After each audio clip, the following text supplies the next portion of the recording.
The college football experience week 1, 2023 preview and draft episode on the Sports Gambling Podcast Networks, brought to you by Shady Rays. Go to shadyrays.com. Use the promo code SGPN for 50% off 2+ pairs of polarized sunglasses. We're also brought to you by the Golf Gambling Podcast tailor-made Stealth 2 driver giveaway. Head over to sportsgamblingpodcast.com/driver to enter today before the big drawing, which is on April 8th. We're also brought to you by Baseball Money is Fake. Yes, our fantasy baseball podcast. Join Blake and Ryan 3 times a week and get all the player breakdowns and statistical data that you'll need to dominate the big leagues in your fantasy league. So do that and make sure, as always, subscribe and let it ride. This is Jerry Glanville, and you're listening to SGPN. Let it ride, brother.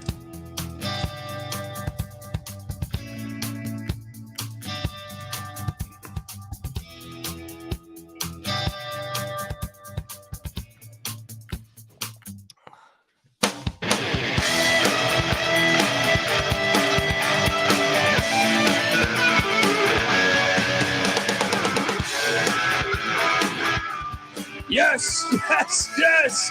Woo! Welcome to the college football experience. Week 1, 2023 preview and draft edition. Oh, man, we have the chat is already rolling with Rob Donaldson, Joe Hackney. If you're wondering just who the hell you're listening to, well, my name is Colby Swigga, Database Dad, aka Pick Dundee. That's not a pick. This is a pick.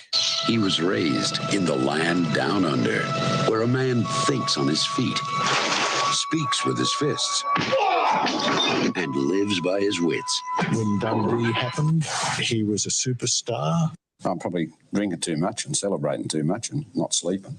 Would have killed a normal man, but no, that's gone. The medical advice I got from that was like being hit by lightning. Pretend it never happened and get on with your life.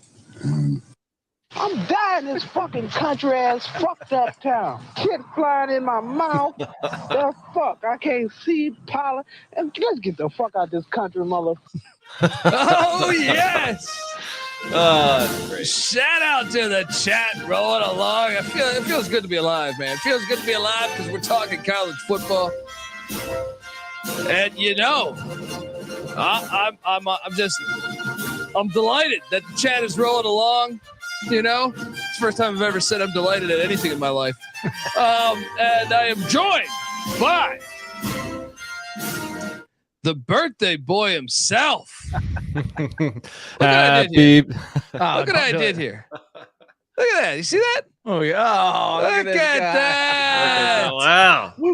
Yeah, give it up for former JMU Duke defensive back. Former 30-something. Yeah, you're into your 40s now. You're Ewing on the fucking Sonics or the Magic.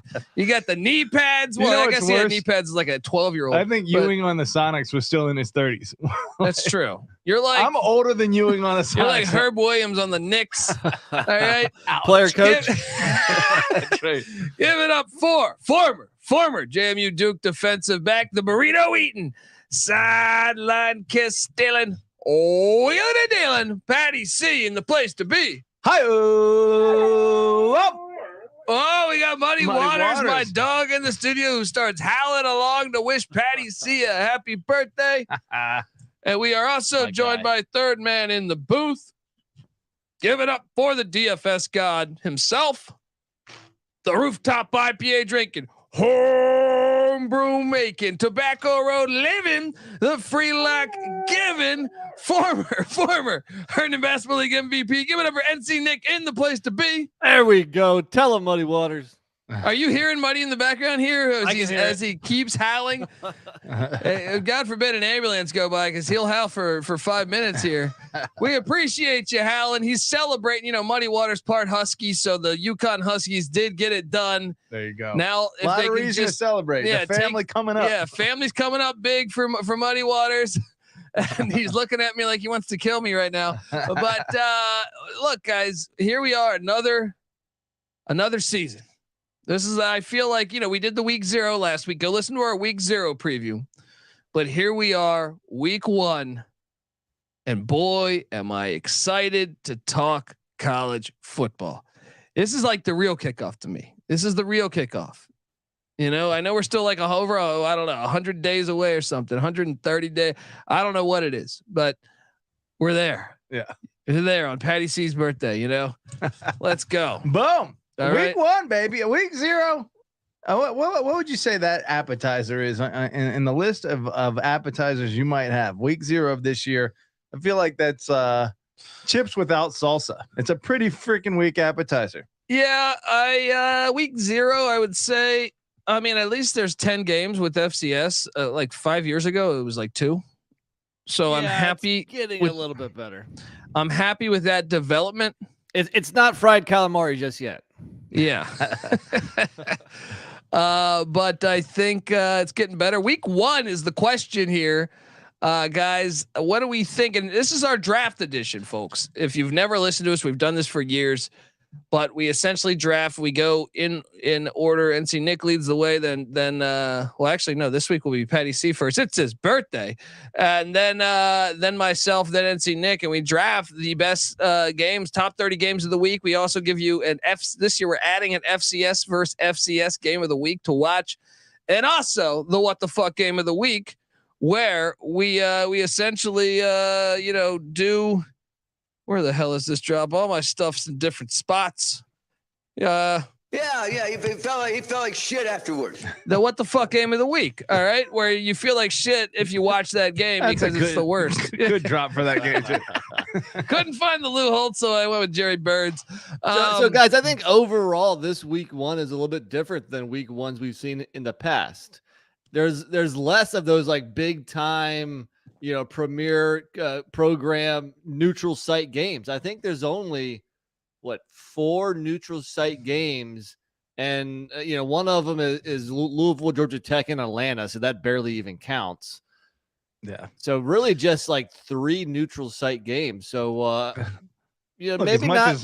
Go ahead, I don't want neutral site games. It's a good thing, right? Yeah, that's a good thing. But it's kind of less. I don't know. There's not as many heavyweights going toe to toe. But I think there is a lot of good, P5 versus G5, which is always interesting, and those are on campus games. Yeah, very true. Yeah, I mean the fact that these teams didn't have the nuts to go on the road week 1 and play a tough game. Don't blame the system. Don't give neutral site games the credit for that. That's just the teams being pussies. Yeah. If they had gone on the road, well, we were supposed to, I think, have, was it Georgia, Oklahoma? I think we were supposed to have this week. That got canceled, I think. Yeah, that's a question. Like, is the attendance at these neutral site games down, and maybe that's why they're not happening, or are teams just going softer on the I think it's a little bit of both. I think probably it's a little bit more of the both. latter, though. Yeah. I think it's a little bit of both. And I see Joe Hackney in the chat says that, Colby, I listened to your quarterback transfer pod earlier this week, and you're underselling Sam Hartman way too much, Dundee. He had the weapons at Wake Forest, but with the better offensive line, Hartman will throw those Notre Dame jabronis open. I disagree. That's fair. I think he's going to struggle this year without Dave Clawson's offense. That Notre Dame hasn't had a good wide receiver since fucking Tim Brown. So I think he's going to struggle a lot more. That's an exaggeration. But. Chase Claypool and who? Derek Mays. Tate. Okay. Was that guy still in the league? Jeff Samardzija. Yeah. They had Jeff Samardzija. Good pitcher. Good pitcher for the Cubs. We'll see, because I'm telling you, I think Dave Clawson's offense is QB friendly, and Jamie Newman's playing tight end now. All right. Or trying to play tight end. All right. This is a guy that Georgia wanted, and talk about a blessing in disguise. Because if Stetson Bennett would have never been discovered, he'd probably be at Tulsa right now throwing the ball around. If it wasn't for that, but let's get into this thing. Shout out to Weehawk, who Weehawk sent me a photo. He tagged us in a photo at the Catamounts of Western Carolina Stadium. He's checking out the stadium the other day. Beautiful. This guy's my hero. And he goes, in honor of the B-Day in week 1, I opened up some barrel strength Penelope bourbon. Wow. I'm not even familiar with Penelope bourbon. Interesting. Now I got to look it up. There you go. Let's go. Let's get in there. Barrel strength. Barrel strength being. That's like Kelly LePepe, right? It was prison strength, they called it, but barrel strength works. I think Patty C's got some barrel strength over there. Barrel strength. That's like it's got the wood flavor a little more, and I'm guessing scotch to it, scotch in it. Yeah. I can't fucking talk. Okay, I see what you're doing over there. I can't talk. So Patty C, barrel strength, and shout out to Benedict Dantold. He's already dreaming of the football season. Let's fucking go. Oh, yeah. Here we go. Bourbon by regulation must be a minimum of 40% alcohol by volume when bottled, but cask strength or barrel proof bourbon is typically between 52 to 66% alcohol by volume. This motherfucker's getting down. He's getting down, brother. Yes. Did you guys see? That's like 150 proof almost. Yeah. This guy's a hero. He's fucking killing it over there. He's Christian Slater in '88 over there. Did you guys see Colorado sold out the fucking spring game? Wow. Boom. They went from 1,500 people went to it last year, and now they're selling out Folsom. How big is Folsom? I think 50. Nice. Something like that. Nice. Something like that. You know, the expectations. I mean, look, it's all good, but man, no coach ever has had this high of expectations coming into their first game. I did taking over, especially taking over a team that won one game last year. Two games? One game. One. I did see like their beat reporter that's been with CU for like 20 years, maybe 25 years. He said Travis Hunter's been playing wideout, and he goes, "I've never seen a wideout this good." So we'll see. He was starting to jump at Colorado. Yeah. Well, who is Colorado? Oh, they've had some. Laviska Shenault not that long ago. That's true. I was thinking Jeremy Bloom. I was like, no, they put other guys. DJ Hackett into the league. Paul Richardson. That was for the Seahawks. I mean, they're not killing it at wide receivers lately, but Ray Caruth was killing it. Hello. Hey. Michael Westbrook was beating it. It's complicated. It's a complicated process. Let's get into this thing. Weehawk said 114 proof. I just checked the label. Okay. Still pretty good. Yeah. Benedict Dantold says 4-win season for Colorado Max. Bring it on, motherfucker. Bring it on. All right. Who's your team, Dantold? Let's go. All right. Let's go. Fucking Isn't he a Maryland guy? Oh, yeah. Let's go. Give me that. Isn't he a Terrapin? Mike Loxley couldn't coach himself out of a fucking paper bag. All right. This guy, you know, he's clinging. He's bringing back Tagliavoa for his 75th season. Still got to go 6-6 or 5-7. All right. Sleeping on old Maryland. Oh, they're terrible. Let's be honest. Football, when it comes to football, they haven't been good since Frank Wycheck. Actually, probably further than that. They haven't been good since Frank Wright. Frank Wright, wrong Frank. There we go. There you go. Let's get into this. Let's get into this action. Patty C, it's your birthday. So you know what we're doing there. We're gonna queue up. Where's my happy birthday, Patty C. Yeah. All right. But I wanted to give you the draft music, which I always I think tide turning. As I remember, I was raised in the desert, but tides kind of it's easy to see a tide turn. Did I say those words?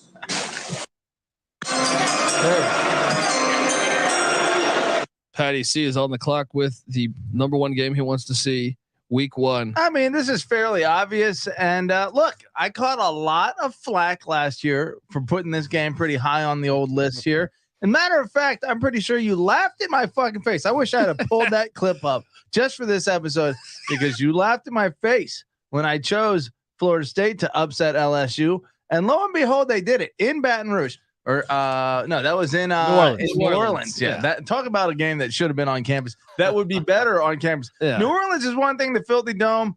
I know we hate that. That game sucked last year. Orlando is somehow even worse than the dome. No. I would rather be in Orlando. That game did not suck. That was an exciting game. Oh, it was an amazing game. It hasn't been a good dome football game, ever. I know they'll say 28-3. Get that shit out of here. Right. Overall, I agree with your sentiment, but sometimes you take it a bit too far.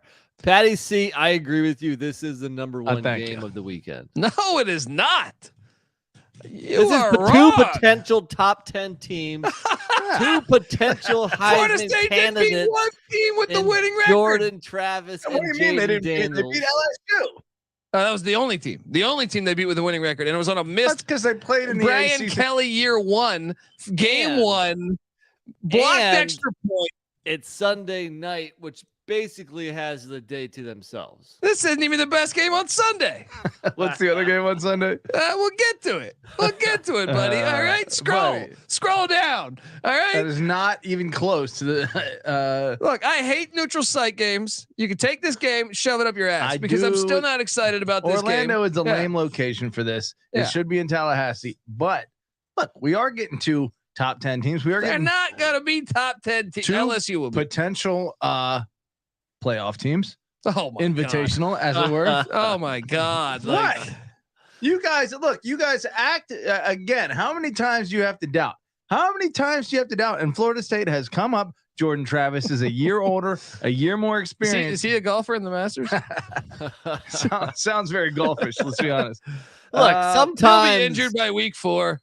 Look, yes, this is like a chalky game. This is a TMZ game, but sometimes chalk hits. Sometimes, TMZ wins. And look, Florida State, LSU, that sounds great. And the fact that both teams, there's high expectations in both cities. So I think this is a very fun game Sunday night. And I think college football nation, the whole nation is going to be watching this. Okay. That's fair. 2-3 against teams with winning records. They beat LSU in Brian Kelly's first game, and they beat Louisville. Yeah, it's not that impressive. Do we have a spread out for this game? Louisville. I'm assuming Louisville had a winning record. They won 8 games somehow last year. Do we have a spread? No, I don't. I mean, this probably is out there in the universe. I just didn't do my homework on this, but I did see a couple other lines. Yeah. I mean, look, you're right. It's on Sunday. At least this year it's outdoors. I'm more excited. Hopefully we get some rain. If I'm seeing this right, I got to wait for this to load up, but I think they're saying a 3-point by who? LSU favored by 3 on essentially the road. Lay it. Kelly's not gonna lose back to back. No, it's last year was it's a gimmick. 1. Yeah, okay. It's Florida State favored by 1. I like I'm LSU all over too, man. I like LSU a lot here. I think you got to run there right now if you can place up. Yes, get on over there. Let me say this again. I'm going to say it, and I want everyone out there to take note because it's being said for the first time right now. Both of you motherfuckers are wrong. Florida State, go write it. Write it. Not so fast, my friend. Burt Reynolds ain't walking through that door. He drops a Lee Corso. He drops the Seminoles quote. Yeah, with Burt Reynolds was his college roommate. Oh, okay. Yeah. See, I did that on purpose. See what you did there. I overstand. I fucking overstand. All right. That's so Colby. Seriously, where is this? Top 3 for you? Top 5? Top 10? It's top 5. But I mean, look, Florida State gets hyped because they're Florida State. You know what I mean? I don't know. Look, I did see some heart from that team. I saw some heart from that team, man. Towards the end of the season. However, does Travis stay injured? I mean, does he stay healthy? Does he stay injured or does he stay healthy? I guess stay injured works as well. Does he stay injured? Does he stay injured? Game, you'd expect him to be okay. Yeah, it's true. But I don't know. Spring summer, practice a couple weeks before, tear an ACL here, tear an ACL there. I don't know. Let me just say they were throttling everyone they played. Their 2 of their 3 losses. Look, who's everyone they played? Can you rattle that off for me? Well, there was some shitty teams for sure. Oklahoma losing record, Florida losing record, Louisiana losing record, Syracuse losing record, Miami losing record, Georgia Tech losing record. You can only play the losing teams record on your schedule. Boston College losing record. They should have beaten NC State, and we all know it. Sure, but I mean that's NC State's been a pretender since the beginning of time. Sure, but that should have been a win.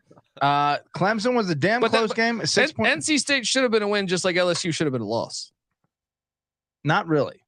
LSU. We know if they had played LSU in the bowl game, LSU would have won by 2 touchdowns. Didn't LSU lose to A&M at the end of the year? No, I don't know that about LSU. Oh, buddy, get out of here. You're a hater. You keep buying into this ACC stuff. You know what I mean? This team was almost 11-2 last year. That's all. I'm going to leave it right there. Yeah. Okay. And the ACC, that's like a Conference USA, football conference. So fair enough. Fair. Let's keep it moving. Let's go. All right. Because I'm going to take you to the real one. You guys know where I'm going. You know where I'm going. I'm going to Fort Worth, baby. Where a nice little appearance in the national championship for TCU and Sonny Dykes, but Max Duggan is gone. A lot of that team is gone. Yeah, they hit the portal, brought in like 20 Alabama players. Sure. Chandler Morris, is he going to be the guy? He wasn't last year when he opened up at Colorado because Colorado was actually beating him before he got injured. Colorado gave a blessing to TCU when Duggan came That's in. That's 100% factual. And guess who? Guess where Deion Sanders is? Hall of Fame career maybe in Dallas. His kids were raised in Fort Worth. Whew, he's coming home. This is a homecoming. There might be more Colorado fans at this game than there are TCU fans. Wow. All right. Wow. And this is a new era. All right. This is a brand new era. Where's my song? Where is my song? Because Colorado TCU is going to be must-watch TV. Fans if you want. Hold on. I think I got it here. I'm gonna try to look out for the fans here. Well, let me tell you what. While you're stumbling and bumbling around for that song, are we sure Shedeur Sanders is ready for this challenge?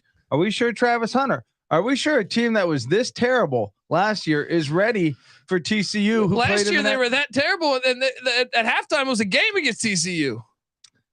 Talk about two teams that went in different directions. Well, I think Colorado stayed bad the whole time. Yeah, Colorado also schedules like a maniac. True. And they've changed their portal ways, which unfortunately for Carl Durrell. It's a lot to ask a team that what was their final record last year? 1-11. 1-11 to go against the national runner-up, right? And expect it to be a game. Well, that's the remarkable thing about Coach Prime's presence, because he has elevated this game, which, any other, national champion runner-up versus 1-11 team would be complete blowout potential. And yet I agree with Colby. I had this at number 2 also. Who is not tuning in for this game? Everybody is. Yeah, we'll all be tuning in for it. I agree. And I think you're right to place it at number 2 just for that reason. But in terms of competitiveness, this could get out of hand real quick. Really? I think Colorado's a live dog. I think they could be. It's such a humongous question mark with primetime. Their first year, they were 6-6 at Jackson State under him. You want to know the difference to me? Look out, just watch him go. Out of Buffalo. Sean Lewis, the head coach of Kent State. And Shedeur Sanders is in year 3 as the starter under primetime here. But Sean Lewis, you go back to the last year he was at Syracuse, they won 10 games, right? Then he goes to Kent State and takes them to the bowls. They hadn't been bowling since fucking, I don't know. I don't know if they've been bowling. I think they were like maybe once. And that offense flies. And I'm telling you, with Shedeur Sanders, they're going to run them. They got Cavassier Smoke at running back. They got 2 of the starting 3 wideouts for South Florida transferring in, mixing that with Travis Hunter and some of the returning production at the wide receiver position. The defense, I don't know how good the defense will be, but the offense is going to fly. And you would expect TCU to take a little bit of a step back. Look, they had a miracle run last year, but Duggan is gone. Quentin Johnston is gone. They lost a lot. So it's going to be interesting if nothing else. And no one else is a big ECU and Colorado fan at the same time. Joe Hackney says he got Colorado plus 18.5, but Moneyline is truly letting that thing. I honestly believe that's going to be a game. TCU played a million close games last year. I would certainly take the points there, but a money line seems a bit of a stretch at this point. Watch it. I'm telling you here. Telling you now. Let me say this. Chandler Morris, you talk about Brian Kelly. You're giving him a pass for being game 1 against Florida State last year. Norvell having a little more time to get prepped up for that. Prime time's in game 1. But when we saw TCU struggling with Morris at the beginning of last year, That was Sonny Dykes' first game. So by the time he got a roll in TCU, granted, they still played in some close games, but the Big 12 was really tough. 1 possession game with SMU, 1 possession game with Kansas, double overtime win against Oklahoma State. Come from behind win against K-State where both their quarterbacks get down. Oh, now he's a TCU hater. 1 score game against Texas, 1 point win where they send out the fire drill to kick the field goal against Baylor. And now he hates 3-point loss to Kansas State and a 6-point win against Michigan. I think you take the points, but I think money line is reckless. Really? Well, clip it, Noah Beanick, because this is happening, and you can take that to the bank, baby. Hard to kill. Steven Seagal here. So what? We have 3 months? I'm sorry, 6 months until the season, or 5 months. What do you think that line does? Do you think it goes down? Do you think it goes up? Do you think it stays the same? I mean, do you think people are going to start betting on Coach It'll Prime? probably come down just because the hype is insane. The hype is absolutely insane. But I'm telling you that I think Sean Lewis will be able to score on that defense. I think they'll be able to score. Now the question is can Colorado play defense, and what shape will the TCU offense be in? Yeah.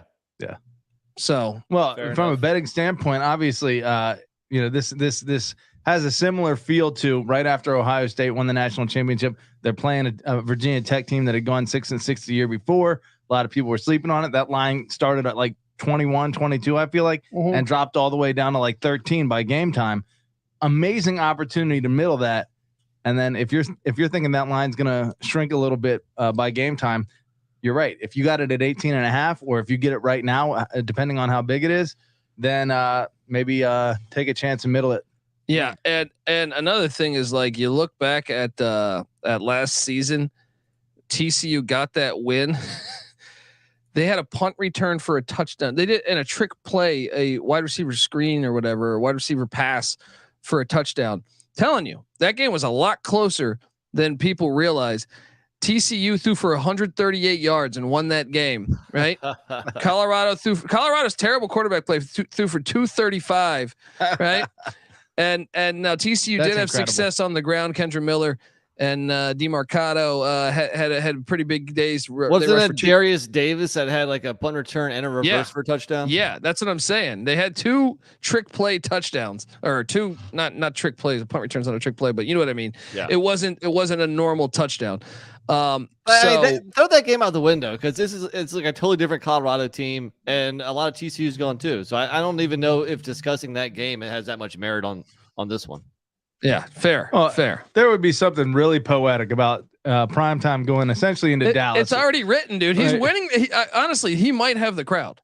You realize that, right? Like TCU has fans, but they also are kind of a commuter school. Yeah. So the expectations are probably tempered there, whereas Colorado's bringing massive expectations. Well, and he's the Dallas Cowboy fans there might want to get the ticket to see Deion. His first game at the P5. Oh man. Well, it's almost like there's going to be a bunch of people that don't care. They just want to be there. Yeah. So there's going to be a bunch of fans who are probably going to be rooting for Colorado just because of the story. TMZ crowd.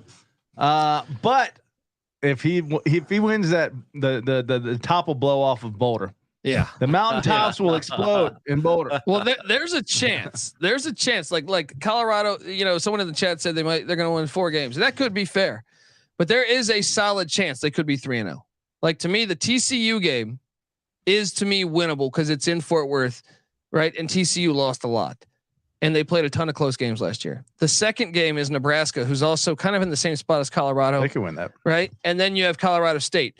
But my point is like, Boulder will burn down if they start out 3-0 because you beat 2 rivals. Yeah. And a team that played in the national championship the year before. Oh yeah. The hype will be insane. I mean, give me some of the edibles now, folks. Let's go. NC Nick, you are on the clock. All right. Well, we're going to keep it with rematches from last year because this is the 3rd straight game that's a rematch. And I'll take you to Thursday night, Florida at Utah. This was also another great game. So this was recently moved from Saturday to Thursday night. Thank God, because Thursday was looking.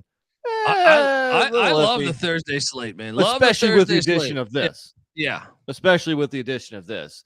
Like Utah, they've won 2 straight Pac-12 championships. Cam Rising is coming back. Florida was 6-7. They lost the bowl game to Oregon State, got blown out. AR-15 is gone. Lost Utah, their whole offensive line. Yeah, their whole offensive line is gone. I mean, a couple of the guys went pro. Two transferred to USC and one to Colorado. Yeah, that is like the big thing that I'm hearing from preseason talk is Florida State. I'm sorry, not Florida State. Florida. Very weak on the offensive line. Florida. Amanda. Give me the reference. Yeah, can't hardly wait. Florida.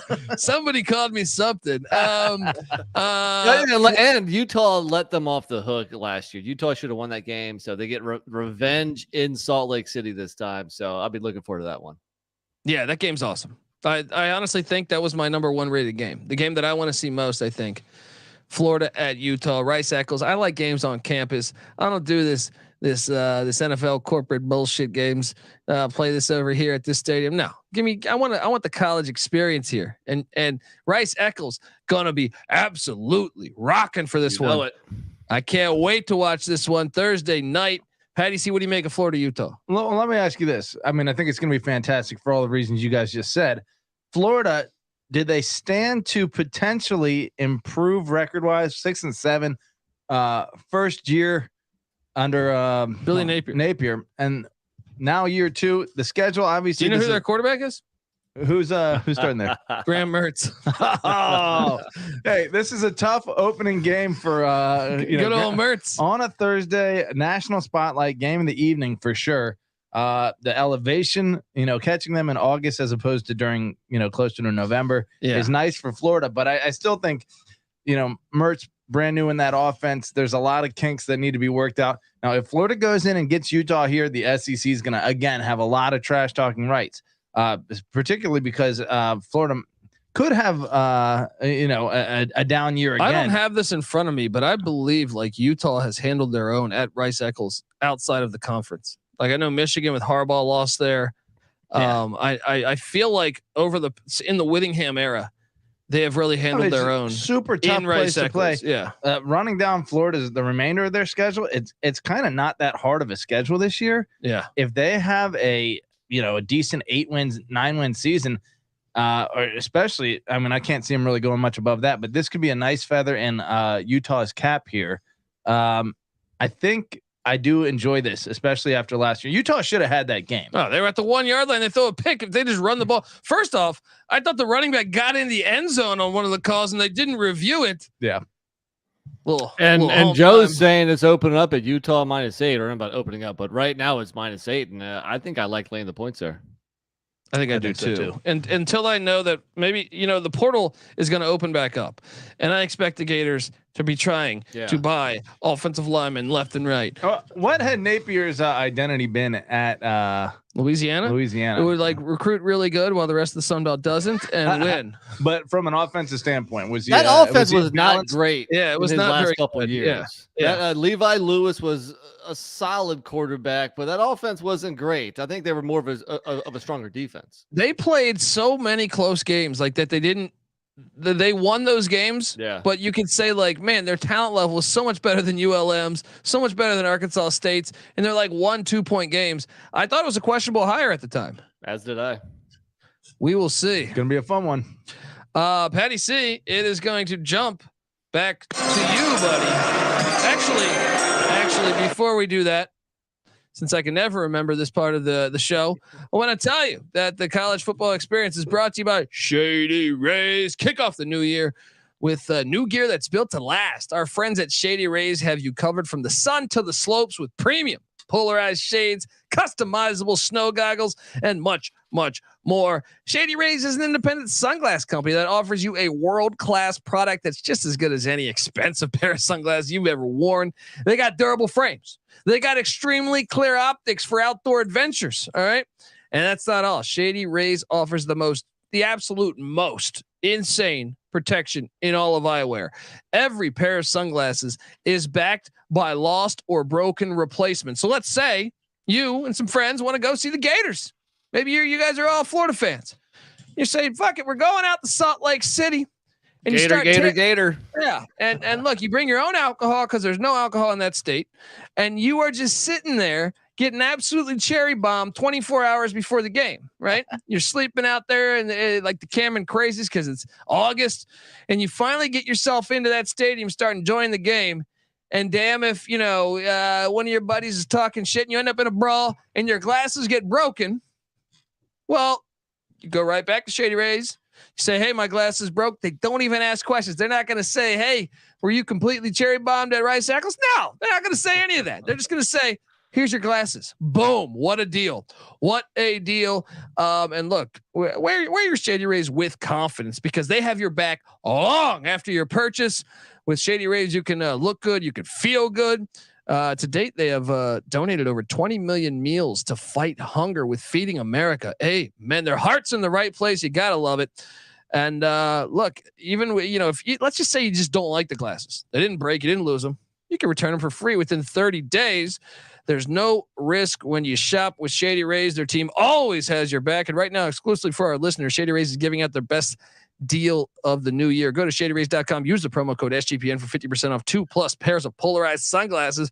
Try for yourself. The shades are rated 5 stars by over 200,000 people. That's a lot of people. It's a lot of people. All right, we are back on the College Football Experience. Patty C. Oh, are you doing this right now? I am doing this in honor of my pick here. Okay. Okay. It's a JMU pick. We're going. You know what? I'm going to give credit where it's due here. West Virginia going to Penn State. Oh, there we go. Take us to Morgantown. Even though this game is in State College, I'm sure they do some shotguns in State College. I'm sure those West Virginia fans will be there. An old rivalry is back on the market. That's going to be a party right there. That game is going to be a This fucking was party. a huge rivalry when both were independents back in the 80s/early 90s. Glad to see this thing back. Oh, there we go. Birthday gun. There's a birthday gun. YouTube.com/the college experience. Subscribe. Tell a friend. Woo! So I saw an early line on this game, and I think it was at 19, which blew my mind. That's high. Seems a bit high. I mean, this game's awesome though, right? This is one where they gotta start playing this every year again. It's a fun game. It is because we haven't seen this matchup in a while, but something that West Virginia at Penn State, that sounds like college football. It sounds like a fun game, man. West Virginia Pitt delivered like a mofo last year. Penn State and UV is going to give us some similar flavor. Everyone talking about Drew Allar. He's ready for this. He's the next coming of Kerry Collins or Wally Richardson. Yeah, he's probably the best, most hyped Penn State quarterback they've ever had. Is that true? Well, he is a 5-star. And Hackenberg got a lot of hype. Hackenberg did get some hype. Yeah. Hackenberg got a lot of hype. Is this a Lars coming out party? And because a lot of people, you're hearing whispers about Penn State as like dark horse sleeper candidate, and a lot of that will rest on his right arm, assuming he's a righty. So I think he is. So this is an interesting game because I do want to see how he looks. Penn State's got a couple of great running backs. They're at home here. West Virginia, I don't even know who's going to be playing quarterback there now. Is it the guy who was mostly running the dual threat guy that kind of came on late last year? JT Daniels is now at Rice. I would imagine that, or maybe they hit the portal. I don't know. So I certainly like Penn State in this game, but you're telling me 18 points. That seems like a lot. That seems like too much. Yeah, it definitely seems like. Do we know what time the kick is? No, it's TBD still.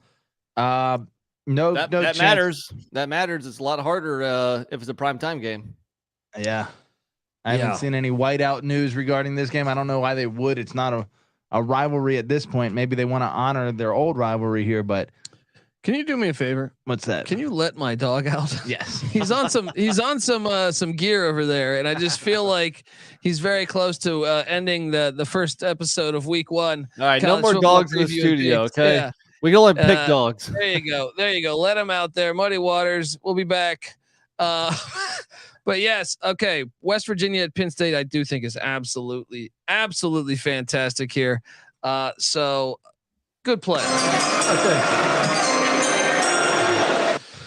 Bounces back to me. Now there's several options here. There's a nice game going on in for this week in good old, is it Durham or Durham, right? Is that one in Durham? Yes, it is. Oh man, that's exciting. Yeah, that one's interesting. Then you have the the Thursday. You know what? I'm going to take it Thursday night. This one's great. This one's just fantastic. You got the Tanner Morgan era. I believe it's over, unless somehow, some way, the NCAA finds a way to give him another 20 years. Right? Minnesota is at home rowing the boat, but damn if the Nebraska Cornhuskers and Matt Rhule, who have sneakily done a great job in the portal because I think they pay up, got Jeff Sims from Georgia Tech, got Eric Gilbert, former 5-star from the Georgia Bulldogs. He'll be there 3 weeks before transferring. He was again. at Georgia, and before that he was at Florida. Before that he was at LSU. All right, and he committed to like 5 How many teams. blue bloods can you play for? All right, he gets around like a record. Yeah, but he also they went out and they got some receivers. They got some big time talent all throughout this roster. I'm fascinated by this matchup, and really, I think this is going to be a game. So sign me up for this one here. As Matt Rhule takes on, PJ Fleck in Minneapolis Thursday night. Pretty damn big names in the coaching ranks. I don't know who you think has the better chops. I would think at this point, Rhule. Fleck is more established with his program. He should probably have the advantage here. But Rhule been known to turn around things pretty quickly. Usually not year one, but within a couple. I like years. the Jeff Sims get. I think Sims with Matt Rhule, where he had PJ Walker at Temple. Yeah, reminds me of there are some similarities. So Nebraska at Minnesota, Big Ten. This is a good game. I know it's not. I know it's no rivalry game, but I mean divisional play. Yeah, week one. Love That's what you have going for you. Is that it's first off, it's Thursday night. Less games, and it's a divisional game. I still think you might have played it a few picks too early. Just because in general, Nebraska. You hate the Big Ten West, though. You hate the Big Ten West. So let's preface that. Hater. Right. You know what? Hold on. So this year there is still a Big Ten West. Yep. Right. This could be the final year. They haven't announced it. Well, they haven't still announced it, but we're assuming when they add USC and UCLA. This is basically my last chance to hate on the Big Ten West. So I better get it in while I can. But a couple interesting things here. Fleck is 5-1 versus Nebraska while at Minnesota, which kind of shows you how far that program has fallen. And even more interesting, the last 3 games have all been decided by exactly 7 points each game. So they've been close games. That is fascinating.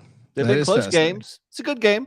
It should be a rivalry game. The more time that these two spend in the same division, the more. I mean, look, did we lose Nebraska, Oklahoma? Of course, that's impossible to replace. Nebraska, Colorado, impossible to replace. But let's just not pretend that these aren't going to develop over time. And let me say this too. I drove through Minnesota. That's a bunch of fucking corn there too. This is a cornfield battle if there ever was one. Lakes versus corn. Joe Hackney says I have zero trust in Jeff Sims. See, this is what I like about this. I disagree with you. I think Jeff Sims was a highly touted recruit. Remember, he flipped from Florida State to Georgia Tech last second.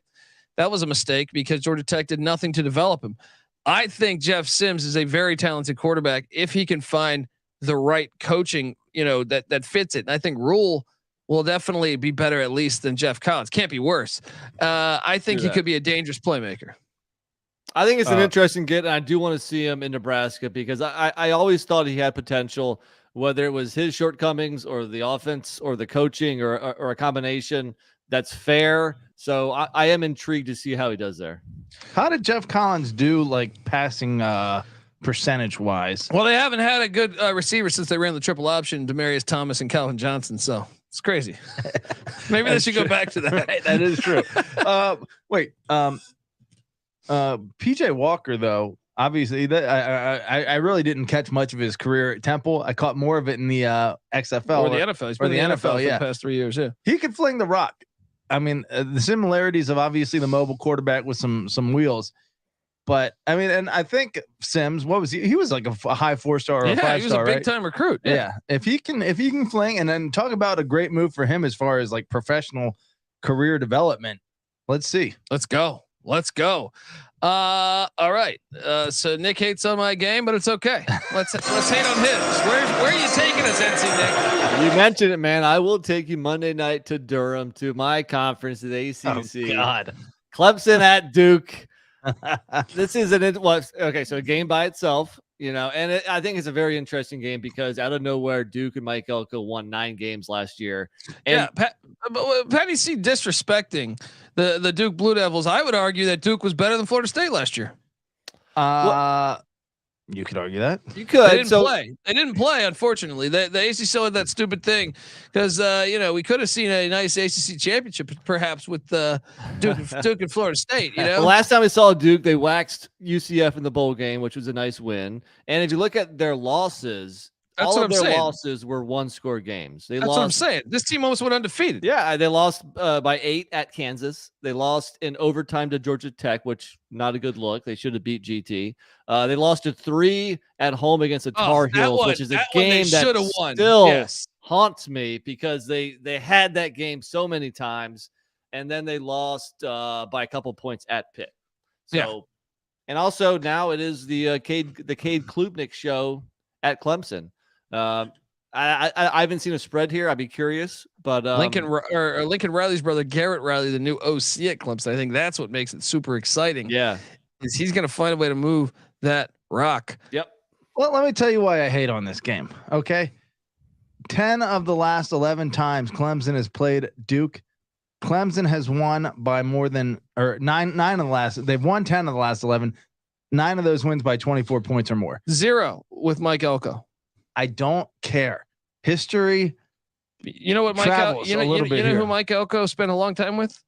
Dave Clawson. You know what Dave Clawson does to Florida State every year? Fucks them. You know what Dave Clawson does to Clemson every year? Loses, and that's who Duke's playing. And so thanks to Joe by a lot. Thanks to Joe in the chat. It was close last year. Finally, what's that? Thanks to Joe in the chat who's giving us the lines. Duke plus 11. It's interesting, I'm taking as a Duke fan, I certainly hope they at least, play them close. I mean, Duke winning the game, I don't know. I mean, I hope that happens, but I don't know about taking a money line. But Duke plus 11 is interesting. Yeah. Give me the 11. Hey, Duke, don't let all these Clemson fans come into your stadium. Nick, purchase your tickets now. All right. I need to, but I will say it's going to be more than 50% Clemson fans there. Let me ask you this. Klubnik or DJU, who would you take right now as your quarterback? Well, it depends. I mean, Klubnik. I mean, both looked very shaky last year, but I would say Klubnik. We have a less of a sample size, so I think we would take Klubnik for there. But if you listen to my show yesterday, I'm very high on DJU in Corvallis. Yeah. I think that's a good fit there. But yeah, I think. But I'm also high on Klubnik with Spencer or with Lincoln Riley's brother. What's his name? Garrett Riley. What's that? Spencer Riley. So anyway, Elko had. Let me give credit where it's due. Elko was nice last year. Let's give it up. It could be a decent game, and they're bringing pretty much everybody back. And you got to mention Riley Leonard if you're talking about quarterbacks in this game too. Even with 9 wins for Duke, they're not going to pack that stadium out. They're going to let Clemson take it over. You think? They got to start realizing that football is going to help their basketball team. They're going to end up playing in the Big East if not. Not the worst thing for a basketball school. True. But I don't know. So here's what I find interesting though. If you've been paying attention to what the Duke Blue Devils did in the portal, man, I like some of their moves. I'll put it like that. They go out in the portal and they land what's his name? Al Blades Jr. from Miami, right? He's a Blades. You take a Blades out of Miami. You can't be bad. He brings in cornerback Miles Jones from A&M. Remember, Mike Elko was the DC at Texas A&M for a while. And by the way, that defense was terrible without him. Then he went out and got some guys. He got an offensive tackle from Stanford who was pretty good. Add some depth there. Gets an offensive lineman from the FCS at Elon. I think this guy truly knows what the fuck he's doing. So I love some of the gets. I think you got a linebacker from Miami as well as a offensive lineman from South Florida. Watch out. That's all I'm saying. Watch out. I'm on the points. Clemson, who they put they booted homeboy at offensive coordinator. Oh yeah, Brandon Streeter was fired. Streeter's gone. Who'd they bring in again? Lincoln Riley's brother, Garrett Riley. Yeah. That's an interesting matchup though. No CTE here. I know, right? Yeah. I had a couple concussions. Let's be honest, it happened. Yes. I mean, who do you give the edge to from a coordinator standpoint, Elko or Riley there? Elko. He's proven it longer, man. I mean, that guy Elko's a beast. But I do think Clemson is going to be a lot better on offense this year. Yeah. So excited to see what they can do there. It's a good game. Patty C, it goes back to you. Let me dial this. You know, I think this one probably should have been played a little earlier, but I'm going to say it right now. Boise State at Washington. Let's be honest here. I do love this game, considering who's returning for Washington and how loaded they are. And then you look at what Boise did once they fired Tim Plow. This game is fantastic. Boise State at Washington. The Pacific Northwest on fire. Yeah, I mean, this is a fun matchup. Shout out to Greg Kalish in the chat saying, been a while since I got to join the 3 OGs live. Shout out to Greg Kalish, longtime listener. Nick, what do you make of Boise State at Washington? Oh, it's a fantastic game, man. You got, it's basically the Chris Peterson Bowl. Boise has a chance to be the best Group of 5 team there, and Washington won 11 games. And while we're mentioning Heisman hopefuls, how about Michael Penix Jr. because he lit it up in his first year in the Pac-12. Going to do the same this year. It's a fantastic game. Yes, and look, last time they played, they were in a bowl game in 2019. Washington destroyed them 38-7, which gave Washington the 1-game lead on Boise. I think Boise's looking for revenge in Seattle. I'm fascinated by this matchup.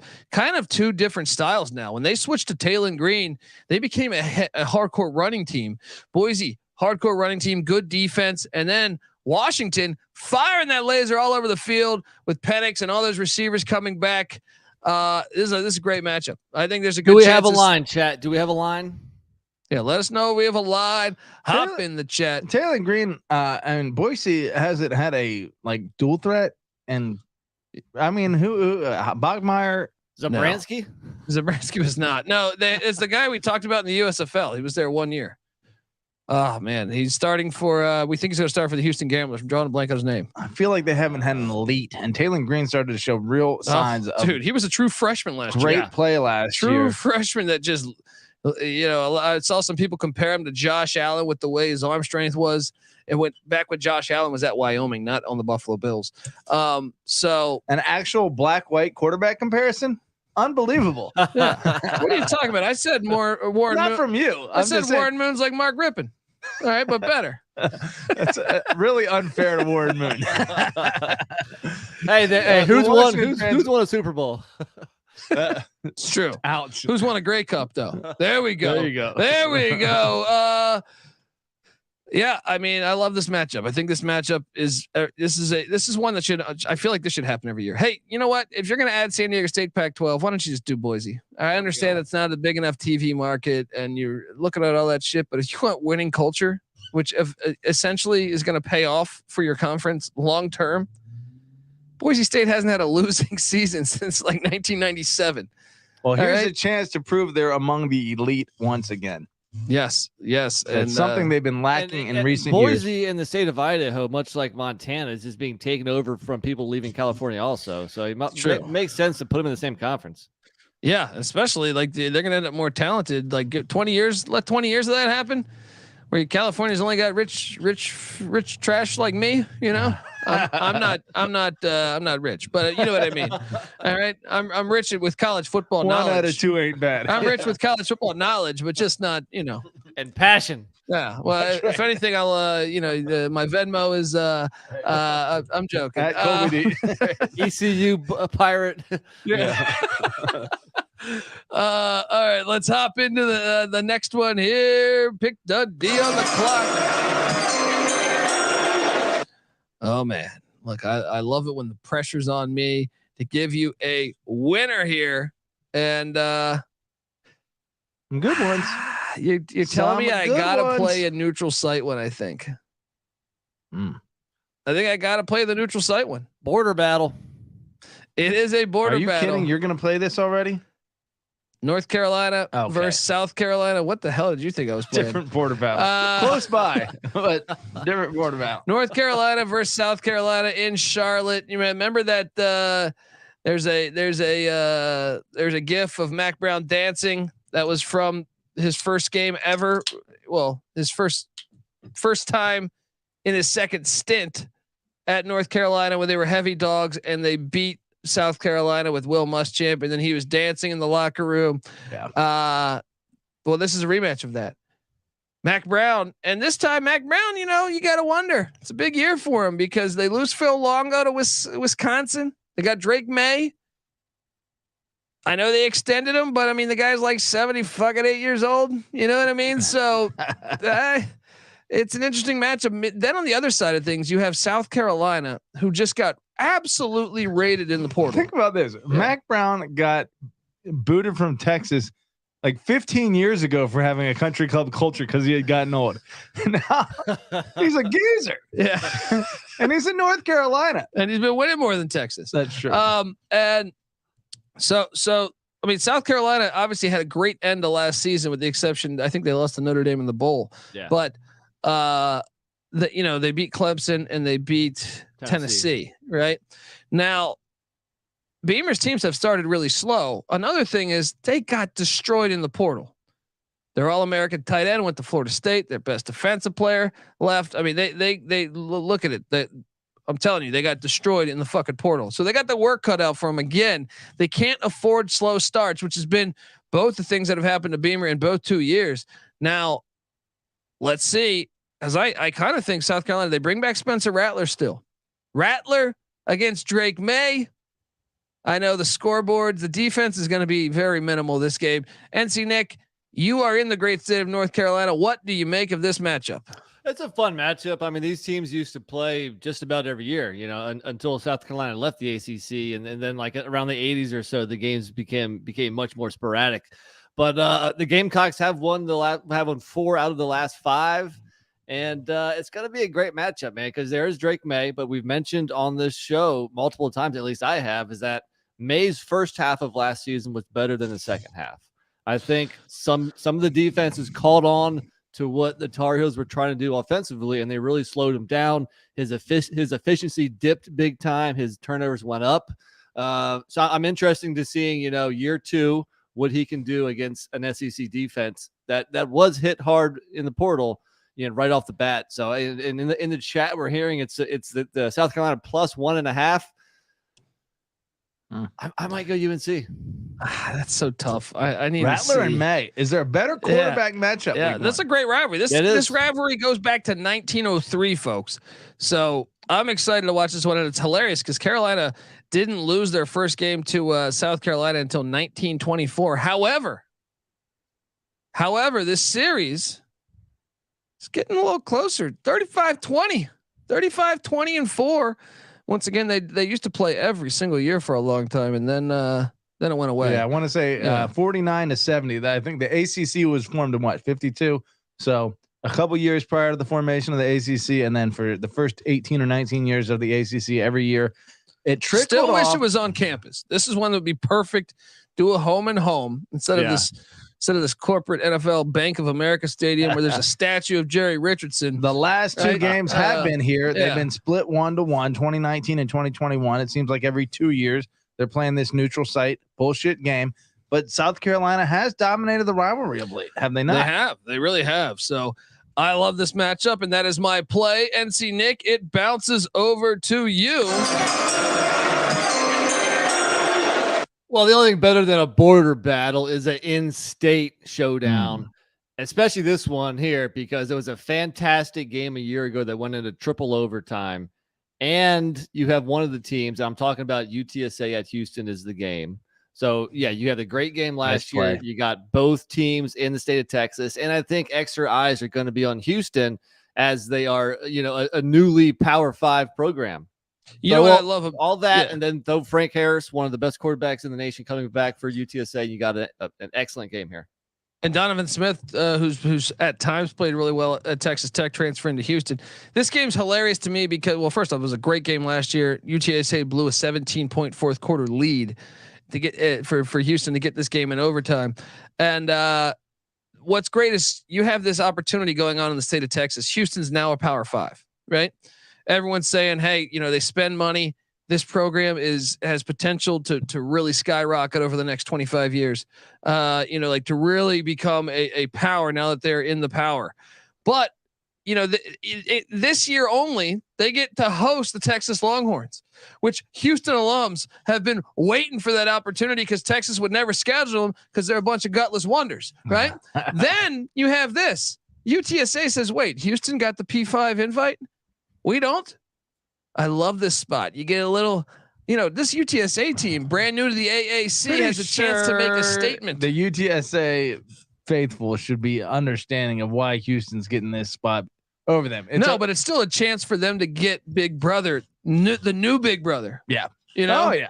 So San Antonio, Houston's had a long, great rivalry. David Robinson, much better than Akeem Olajuwon, a much better career. Anyway, let's keep it moving. And if you remember from the Big 12 schedule preview, Houston doesn't leave the state of Texas until they play Kansas State on October 28th. That's insane. Say that again.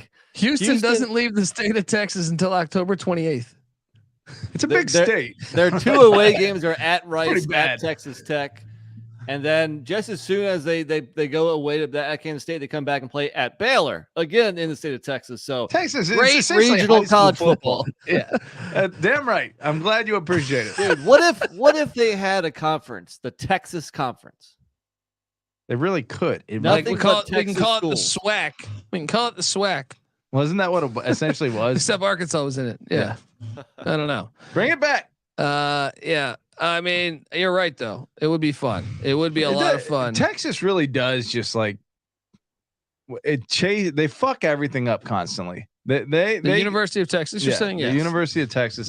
When you trace it back to the SWAC, I feel like they've been strong arming everyone. They have been someone, I know I said some terrible things about the University of Texas on the SGP show, saying that, because Stack of the Money Green was calling out me and NC Nick because we bet on Texas, but we were not rooting for them. We will never root for Texas. I was explaining that to me, they're worse than the Dallas Cowboys, and because they're like that girl that's just never going to be happy. You know what I mean? It's like she's gonna just bitch and moan no matter what. Right. You know what I mean? I've heard Colby has a problem pleasing the ladies. So you're right, Petty C. Fuck Texas. In a way though, like if you're Texas, why would you not use your size and influence to benefit yourself? Well, I mean, you still only have one national championship since integration, so that's why they're fun to hate on. I agree. Yeah. So I'll just have some. Just stay in your fucking why don't you stay with your rivals? You got more. You had a bigger percentage pie. You demanded that. You got it, and then you still bitched and left for the SEC. To strong arm A&M out of the Big 12. Yeah, and then to go chase them into the Big 12 is the ultimate. Or the SEC. Or into the SEC. Yeah. Is the ultimate. They're the worst. Yeah. Let's be honest. I will always root for you're doing well. Let me follow you over there and try and strong arm you over there. Fuck you. Yes, 100%. 100%. All right, let's hop on over to Patty C. I think you're back on the clock, but before we get there, I want to tell you folks out there that the college football experience is brought to you by, well, good old Shady. No, I did my Shady Rays.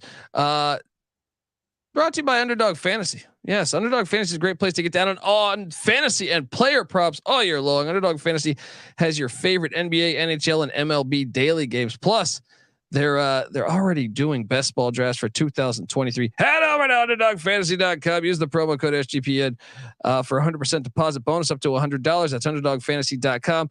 Promo code SGPN. All right, Patty C, you are on the clock.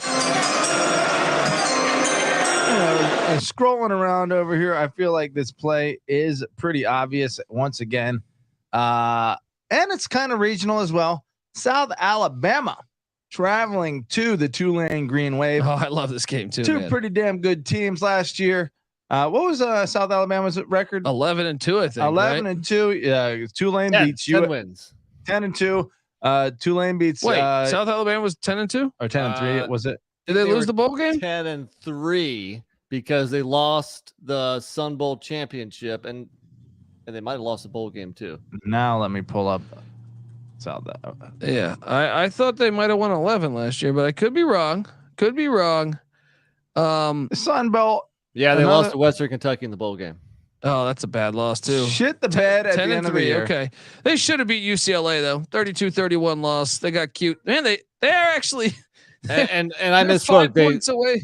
I'm sorry, I misspoke. They did not play in the Sun Bowl championship game because they lost that game to why is my schedule not showing up? They lost to Troy. Thank you. 10-6. Yes. Yeah, that's what I was thinking of. But shout out to D Bettis in the chat. He says D Bettis in this bitch. Let's go. So Patty C's point though, this is a matchup between a 10-win team and a 12-win team last year. You know, put all those wins together, 22 wins. I think that's probably the highest amount of any game on this slate in week 1. So yeah, good game. Tulane known to give us some excitement. The Cotton Bowl last year was one of the most exciting games. Granted, it was at the Dome, but fucking bowl games. Should have played it at the real Cotton Bowl. Should have. Cowards. But still an amazing game. Michael Pratt's back. The most handsome man in college football. He's going against Ginarius Johnson, the most intimidating man in college football. So who wins this? I don't know. I love this game though, and you're right. This game could have been played higher because I think this game they should move this. And by the way, hold on, damn it, I forgot to make this point. What are they doing here with the schedule? They continue. So the NFL's coming for Black Friday, right? They're coming for Black Friday. Sons of bitches, right? They're coming for all these other college football slates. How am I going to do my shopping now? So college football needs to push back. And when I look and say, hey, well, the NFL doesn't start until that Thursday. College football has week 0 to week 1, which is 7 days there. So from that Saturday to that Saturday, but then they have the Sunday after that, Labor Day, and all the way to that Thursday to the NFL's week 1. They should be putting between the FCS and the FBS. If you got any fucking organization, you fucking losers. That's what, like 17 days. Yeah, calendar you have days? like 260 fucking teams. There should be 2 or 3 games every single day. Every single day. The fact that Labor Day only has Clemson Duke, fail. They should litter that Sunday and Monday with day games all across the board. Give me like a Tuesday game, a Wednesday game. Come on. Why don't they understand their power? The teams, for whatever reason, push back. Like I've heard, a lot of the teams get salty when their rivalry game gets pushed to Black Friday, or any game gets pushed to a Friday or Thursday night. So they probably a lot of teams get salty when they move to the fucking Big Ten. And they're in Los Angeles. Yeah. All right. Come on. I mean, we're letting TV execs control the whole sport. At least give us what we fucking want then. True. As far as the neutral college football fans that aren't affiliated to the university. Tulane, South Alabama. Give me that primetime Wednesday night. This is game number 10. Yeah. It might be tough to pay full attention to this game. Give me that primetime Wednesday night. You put this on Wednesday, everyone's watching it. 1-800-PICK Dundee. Make me commissioner. All right. I will scatter this out. You'd have not only Duke Clemson, you'd have Washington and Boise following that. And then earlier in the morning, you get Toledo and Illinois or something. Yeah. It would be perfect, but they fuck it up. Yeah. They're so prehistoric on New Year's. They're so prehistoric in their modeling. Figure it out on fucking Labor Day. They're so dumb. They're so dumb. They could make this sport. This sport is a gem. People like watching football. Fucking hello. Fix it. Fix it. All right, folks. Hang on 1 second here. All right. We are back on the college football experience part 2 edition here. And we got things going here. Go listen to part 1 where we rattled off the 10 biggest games of the season, week 1. Now we're going to continue with the next 20. Now we're going to have to hit this shit in hyperdrive here. Yeah, I got your hyperdrive. Yeah, top 10 you usually talk a little bit more about, and we can speed it up a tad now. There we go. Pick Dundee on the clock here. We are going. It's a little tricky here. It's a little tricky because there are a couple games I like a lot here. But once again, I just made a case on part 1 that we should be filling up the slate Monday, Tuesday, Wednesday, Thursday, Friday, between week 0 all the way to week 2. They should be dominating. They should be playing 2 to 3 games every night, and they fail. But I got to go to a game that is on the radar for good old Sunday. The game I'm intrigued by. a game that I think might be more interesting than LSU Florida State. Oregon State has the San Jose standalone game. Once again, shout out. They got 2 on Sunday this year. And when you add the FCS game that's on Sunday, you got 3. Once again, still should be 5 or 6. And then Monday, since they're it's a holiday weekend, 5 or 6, then your regular weekdays, 2 or 3. All right. For every single day. Help me out here. Own it. Oregon State at San Jose State. We get to see DJU basically go down. We get San Jose State week 0. They play at USC. So they might get the tar beaten out of them at the Coliseum. But Brent Brennan, known to surprise. Remember, he went to Arkansas, almost won at Auburn last year. He's not surprising USC. Who knows? Probably not. But who knows? If USC doesn't have that defense fixed, he's going to put points up on USC. Let me tell you what. USC wins this game by at least 45 That's points. week 0. Week 0. Yes, but Oregon State at San Jose State. Tricky. A little tricky, right? The fact they get the advantage of playing a whole game week 1 and Oregon State doesn't, I think is an advantage for Sparty. Yeah. It's a standalone game. It's at home. Fuck, we should go to this, dude. Can we call them Sparty? I think only Michigan State is Sparty. Like, I get it. They're trademark Spartans. infringement. Yeah, but only Michigan State's Sparty, right? Yeah, but they've had better quarterback play than Michigan State. Thinking of Kirk Brian Cousins, Hoyer. come on. Come on, Steve DeBerg, Tony Jeff Garcia, Steve DeBerg, Jeff Garcia going to take this one. Has Cousins won a playoff game yet? Maybe one in his career. He sucks. It is an intriguing matchup because I think a lot of people do want to see DJU and see what he does on a different team. And the Beavers still won 10 games last year with poor quarterback play. Yeah. So, and I mean, look, anytime you play a decent opponent on the road out of conference, shit can happen. Yeah. D Bettis says, keep crowding the games on Saturday. No. I get his angle. The sports books can't keep up. Better for me. But when you have FCS should be doing this too. You have 260 some teams. Load them up, buddy. You're right though. San Jose State better than they're probably giving credit for. Yeah, you disrespect them every year. Dude. Well, they shit the bed 2 years ago. We had high hopes after they went to the Mountain West Championship. Yeah, but even the year before that, though, they won at Arkansas. Sure, I thought I was super high on Brent Brennan 2 years ago after they had a great year. Last year they shit or 2 years ago they shit the bed. Last year recovered. They've been pretty average last 2 years. Look, an 8-point loss at Fresno, a 7-point at Auburn, a 7-point loss at Fresno, a 4-point loss at Utah State. Those are understandable, pretty close losses. Tough losses. Maybe they're a decent program. Yeah, and they are a decent program, but they went 7-6 or 6-7. Well, maybe Oregon State 7-5, right? 6. Okay, yeah. It was Oregon State quarterback year last year. They had so many of them. Granderson. But look, D Bettis, I completely disagree with you. He says DJU is trash. Colby blamed the OC. They fired the OC, so someone else blamed the OC too, and his name was Dabo Sweeney. Right? The backup did look better, but it wasn't like he looked great. Well, there didn't look great. That both DJU and the coordinator suck ass. True. Well, DJU was a 5-star recruit, and I know that sometimes can be overrated, but DJU was better than Oregon State's quarterback. DJU to go back the year prior when they had Tony Elliott at Notre Dame, the year that both teams went to the playoffs, he threw for like 400 some yards. Forgetting that one, are you? That's why there's the extra intrigue in this game, because we do want to see what DJU looks like. We want to see, we can watch one game and say, oh, you know what? He's not very good. Or say, oh, you know what? Maybe it was an issue with the coordinator or the coaching philosophy, et cetera, et cetera. DJU is the Anthony Richardson of this year. Ooh, what? Is that a good thing or a bad thing? It is. It is. Cardell Jones. I like is a that great one. The DJU is Cardell Jones. Rob Donaldson take. Yeah, I find this matchup cool though, and it's a standalone spot. Gotta love it. Yeah. Yep. Agreed. All right, NC Nick. Well, this sounds like a movie. I mean, Big Bird Goes to Hollywood. Okay. Coastal Carolina. Pretty sure this needs to be a movie, right? Coastal Carolina at UCLA. Let me get the Sun Belt back in here. Grayson McCall is back, but of course he has a new head coach. And we mentioned earlier that South Bama, another Sun Belt team, played UCLA very close last year.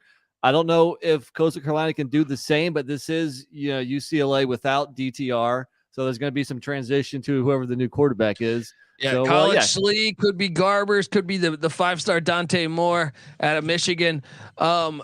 This game's awesome, right? I mean, I wanted to see it with Jimmy Chadwell, but let me tell you what, you guys hated on Sonny Dykes coming in, right, and taking over, saying he was trash because he didn't get it done. Well, I said he'd still go like 6 and 6, 7 and 5. And well, you were wrong. I don't know if that's trash. I don't know if maybe that's you're trash, wrong about yes. Tim Beck. Maybe you're wrong about Tim Beck. You guys hate on him. You say he's an average coordinator, below average coordinator. Yes, this one I will say, yeah, but no, I mean, who knows? Who was the coordinator at NC State before Beck? He's Eli currently Drinkwitz. on the hot seat at Missouri.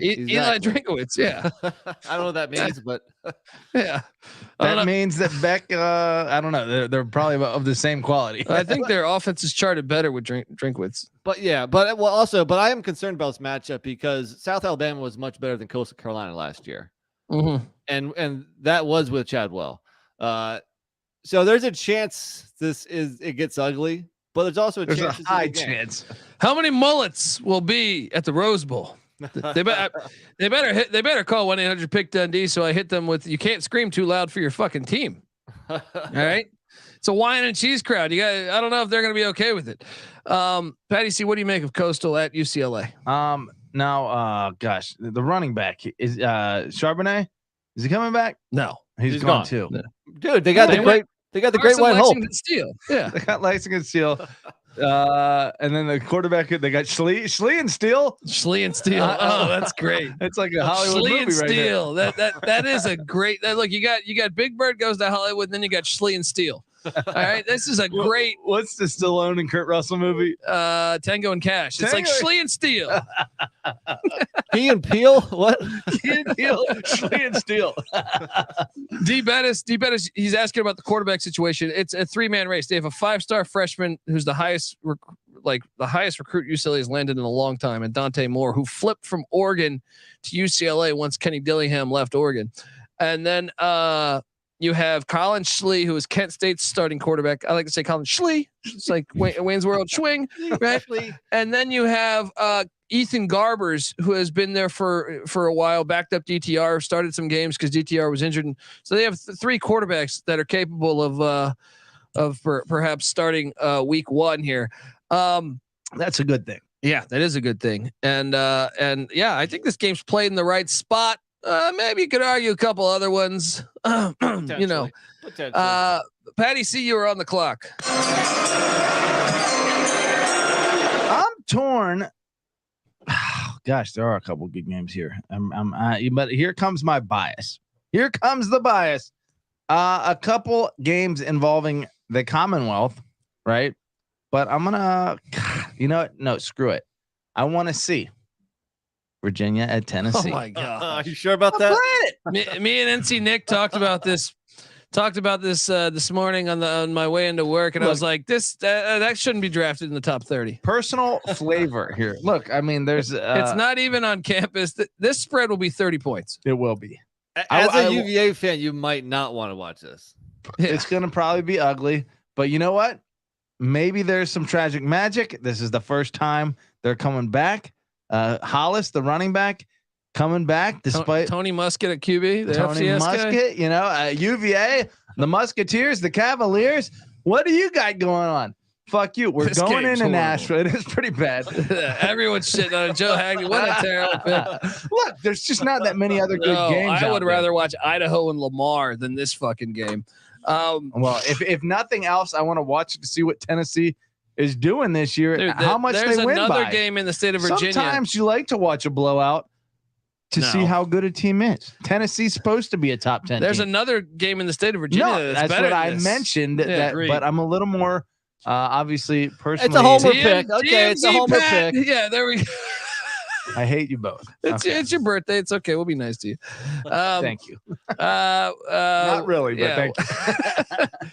NC Nick, what do you make of Tennessee, Virginia? Yeah, I mean, I don't even think we need to talk much about it. I expect it to be a blowout. We said UVA might be the worst Power 5 team this year. There's a lot of doom and gloom going around about this team. Tony Elliott can't get it done. But let's keep in mind, this is year 2 for the guy. It's year 2, and his year whole team one, left. Year 1 didn't go according to plan. His best defensive player transferred from Florida State. You know what he did? Best offense transferred to He got rid of Des Kitchings as the offensive coordinator, who had 0 offensive coordinator experience. You know, trying to keep it in. You know, promote the brothers. Didn't work out for him. I don't know what the fuck. Look, why Des Kitchings? Why Des Kitchings? That's the only thing I'm trying to figure out. Maybe he thought he was going to be a good coordinator. Well, he wasn't, and that was a real neither was Tony Elliott. True. A couple national championships. I'm joking. Couple national championships would disagree with you there. Well, I mean, come on. You realize how many coordinators we could say? Maybe Tony. Maybe you're right. I don't mean to say it's like a racist fucking thing here. Jeremy Pruitt won some national championships too. How did he do at Tennessee? Jeremy Pruitt. Oh, who won a couple national championships? Okay. Yeah. Alabama. Yeah. Okay. Well, it's a different story. Alabama's got all the best players in the country. Fucking what's his name? Took inferior talent and not in the ACC. They're the best team in the ACC. Well, he still walked in and played Alabama in the national championship, who they did have inferior talent, and they whooped their fucking ass. Not with him at OC. Yeah, they did. Yeah, he did. He was there for both of their Jeff Scott was national championships. No, I'm pretty sure Tony Elliott. Clemson had he was inferior talent to Alabama. Yes. Look it up. Look up the recruiting rankings, and then come back and talk to me, and then say, "Hi, I'm a fucking idiot. Alabama's been the most talented team in the country for the last fucking 15 years." Okay. Oh, they haven't won a natty in a couple years. Get out of here. Look, Tony Elliott, you guys are haters, and maybe there's a rebound here. I'm here to watch it. Maybe you guys tune out. You're probably right, but this game's terrible. I think you need that beer to calm your nerves. Yeah, you guys are getting under my skin. I don't mean to say it was a racist hire to get Des Kitchings in there. Maybe he had a great relationship with him. It's a terrible thing for me to say, but questionable hire, and clearly he didn't stick with it. So, yeah, I mean, but the Tony Elliott hire was a questionable hire. You could say that, but in terms of credentials, you sit here and you say, okay. Why the fuck hasn't who's the Chiefs offensive coordinator? Eric Bieniemy. Oh, it's fucking racist that he doesn't get hired. He's won a couple Super Bowls. Tony Elliott did the same shit at Clemson. What do you want? What are the credentials that you're looking for? Fuck you, Colby Dan. That's fair. That's fair. Tony Elliott should get a gig. Doesn't mean he should get UVA's gig. It's one of the worst gigs in the country. It's a Power 5 He deserves job. better than UVA. Really? Yeah. Well, not after last year. I'm just saying we'll see. We did see a sample of Jeff Scott before him. When was Jeff Scott the offense coordinator? He was terrible at South Florida. So that's got to account for something. On. Keep it moving. Whose turn is that? I forget. Eric Bieniemy should be a head coach too. Okay, it's my pick as he just played Tennessee, Virginia, and Eric Bieniemy. What are you doing taking the Commanders' job? Terrible. Who are the Commanders? Yeah, who are the Commanders? Taking you to Ann Arbor, where a game is way more entertaining, than this bullshit. Look, okay, first off, the state of North Carolina has gone to Ann Arbor week 1 and fucked up their season before. Do I gotta mention Armani Edwards in Appalachian State, and then Jim Harbaugh, who all of a sudden doesn't want to play Power 5s. All right. And then you show up in the playoffs and you get the tar beaten out of you. You've never had a lead in a playoff game and you've been there 2 times in a row. You suck. I wouldn't say they really got the tar beaten out of them this past They never year. led the game. They lost by 6. They have never led in the playoffs and they've played 8 quarters. That's unbelievable. All right. So whatever you want to tell yourself, Patty C. All right. Whatever you want to tell yourself when they're down 3 touchdowns. All right. Now I know that final score was 6 points, but when you're down 3 touchdowns in that game, midway through the third, yeah, you can't sprinkle fairy dust on me here.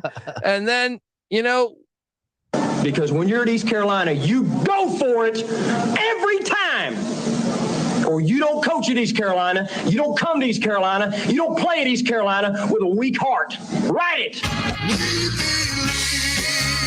Oh yeah. We're coming into Ann Arbor. You can bring back your whole team. You can bring back Tom Brady and Anthony Carter and Bo Schembechler. But when you schedule the Pirates, you better watch what's coming. All right? You better watch what's coming because we're going into Ann Arbor. It is going to be all hell breaks loose if fucking ECU wins that game. Oh man, please, let's do this. Now look, I know we got rated in the portal. We don't have the NIL collective that some other bullshit universities have. Auburn goes out, steals our guard, or sorry, our all AAC center. We lose another offensive lineman to the Power 5. Our best defensive player gets bought out to the Power 5. Our second best defensive player gets bought out to the Power 5. Doesn't matter because it doesn't matter. It wasn't about them. It's about the system that we got going. We're coming in, and now he believes in Mike Houston. And now he believes we're coming in. All right. You know, off the record, Colby might sing a different tune here. I think really he's dreading this game, and rightfully so, because it's got bad matchup written all over it. We just landed Jerry Rice in the transfer portal. Not Jerry Rice, the San Francisco 49er great, but if you stuck with us in the FCS, not even his son on USC. No, not Brendan Rice. Jerry, if you stuck with us through the FCS COVID season in the spring, VMI was really good. VMI had a money kicker named Jerry Rice. What's been our problem? Mike Houston can't coach special teams. But damn if we didn't go out and get Jerry Rice. Dare I say, after he hits the game-winning field goal in Ann Arbor, he'll be the best Jerry Rice of all time to ever step on a football field.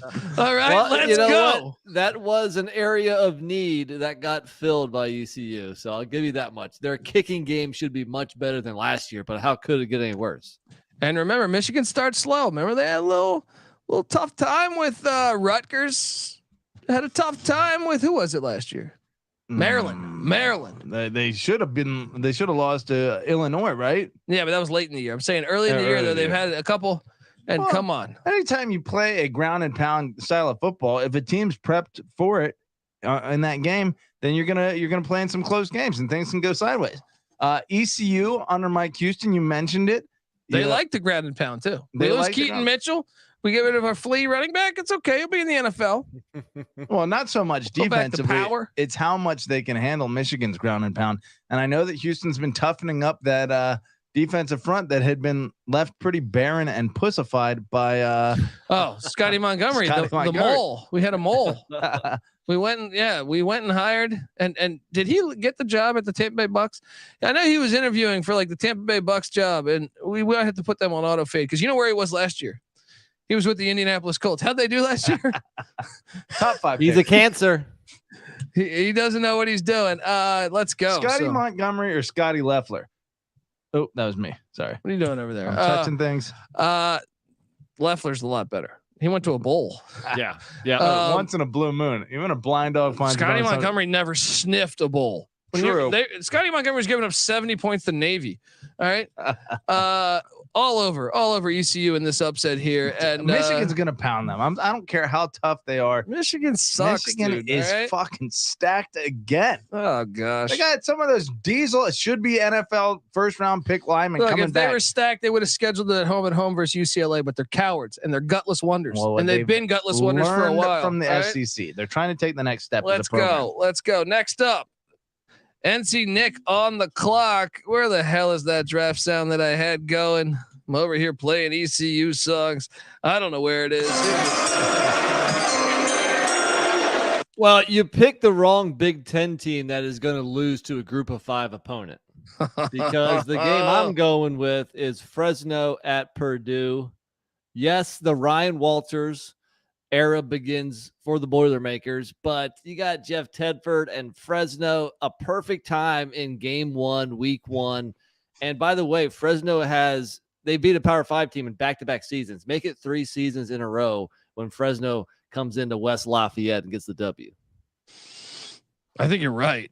Wow. I think the Big Ten will lose to Fresno, to ECU, and maybe another one. All right. I know Colby's heartstrings are getting tugged on from both sides here. Oh, Ryan Walters, Colorado Buffalo safety, right? The defense coordinator, the number 1 defense in all of America last year at Illinois. Facts. He brings in Graham Harrell, the OC from USC a couple years ago, was at West Virginia last year. That's a former Mike coordinator combination.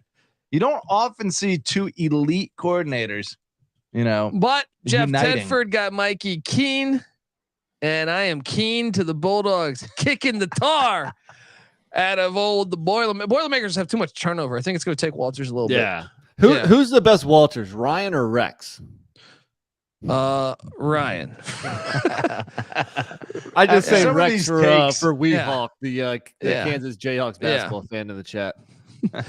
But no, Fresno I think is going to come in there. I know they lost Josh Kelly, their star wideout, to Washington. They got stud wideouts just sitting there. They just got stud wideouts sitting there. You got to watch out. And what's up? Who's their quarterback that they just lost though?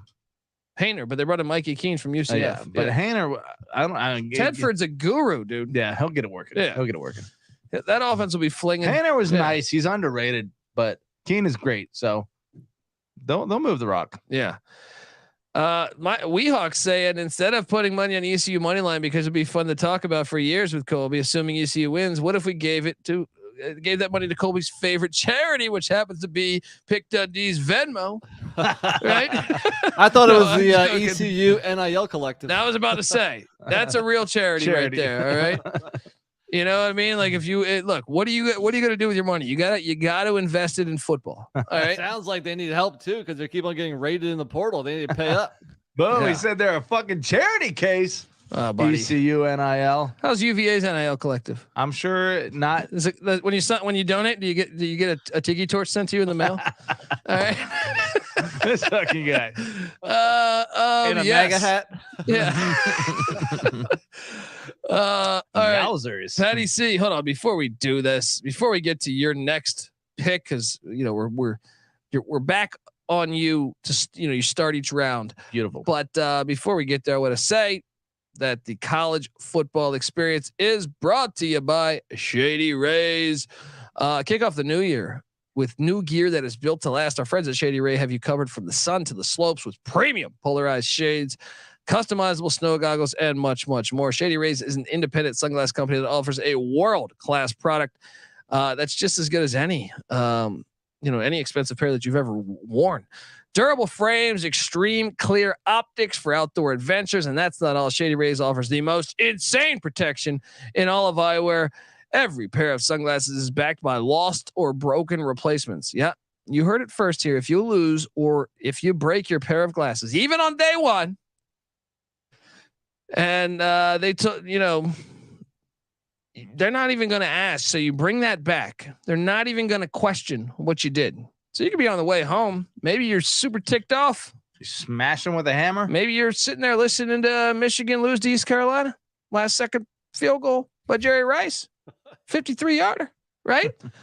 And you're a Michigan fan and you throw your sunglasses. You're in the car driving on Interstate 95 or whatever they got up there, right? And you're pissed off and you throw your glasses out the window, super pissed off. And, you turn around, you go pick up those things after, 30 minutes of cooling off, having some Jack Daniels. You find those glasses and they're all destroyed. You bring it back to the shop. You say, look, these things are broken. I broke them. I fucked up. Boom. Here's a brand new pair. Yeah. They're not even going to ask questions. Not even going to ask questions. That's a deal. With Shady Rays, you can look good and you can feel good. This is a great company because they've donated over 20 million meals to fight hunger with Feeding America. And look, if you don't love them, you can also exchange for a new pair or return them for free within 30 days of you buying them. There's no risk when you shop with Shady Rays. Their team always has your back. And right now, exclusive for our listeners, Shady Rays is giving out their best deal of the new year here. Go to shadyrays.com. Use the code SGPN for 50% off 2+ pairs of polarized sunglasses. Let's go. Rob Donaldson says, which FCS team beats an FBS team in week 1? Sam Houston beats BYU. The only problem is that Sam Houston is no longer an FCS team, my friend. They are in the Conference USA. But I love the question, and we'll get to it, I think, here in a bit. Patty C, it jumps back to you.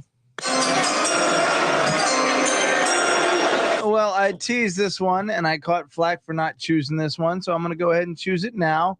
We're staying in the state. I know people are probably worn out about the state of Virginia being mentioned here, but we have 2 teams from the state of Virginia, and there have been a couple upsets recently in this series, Old Dominion and Virginia Tech.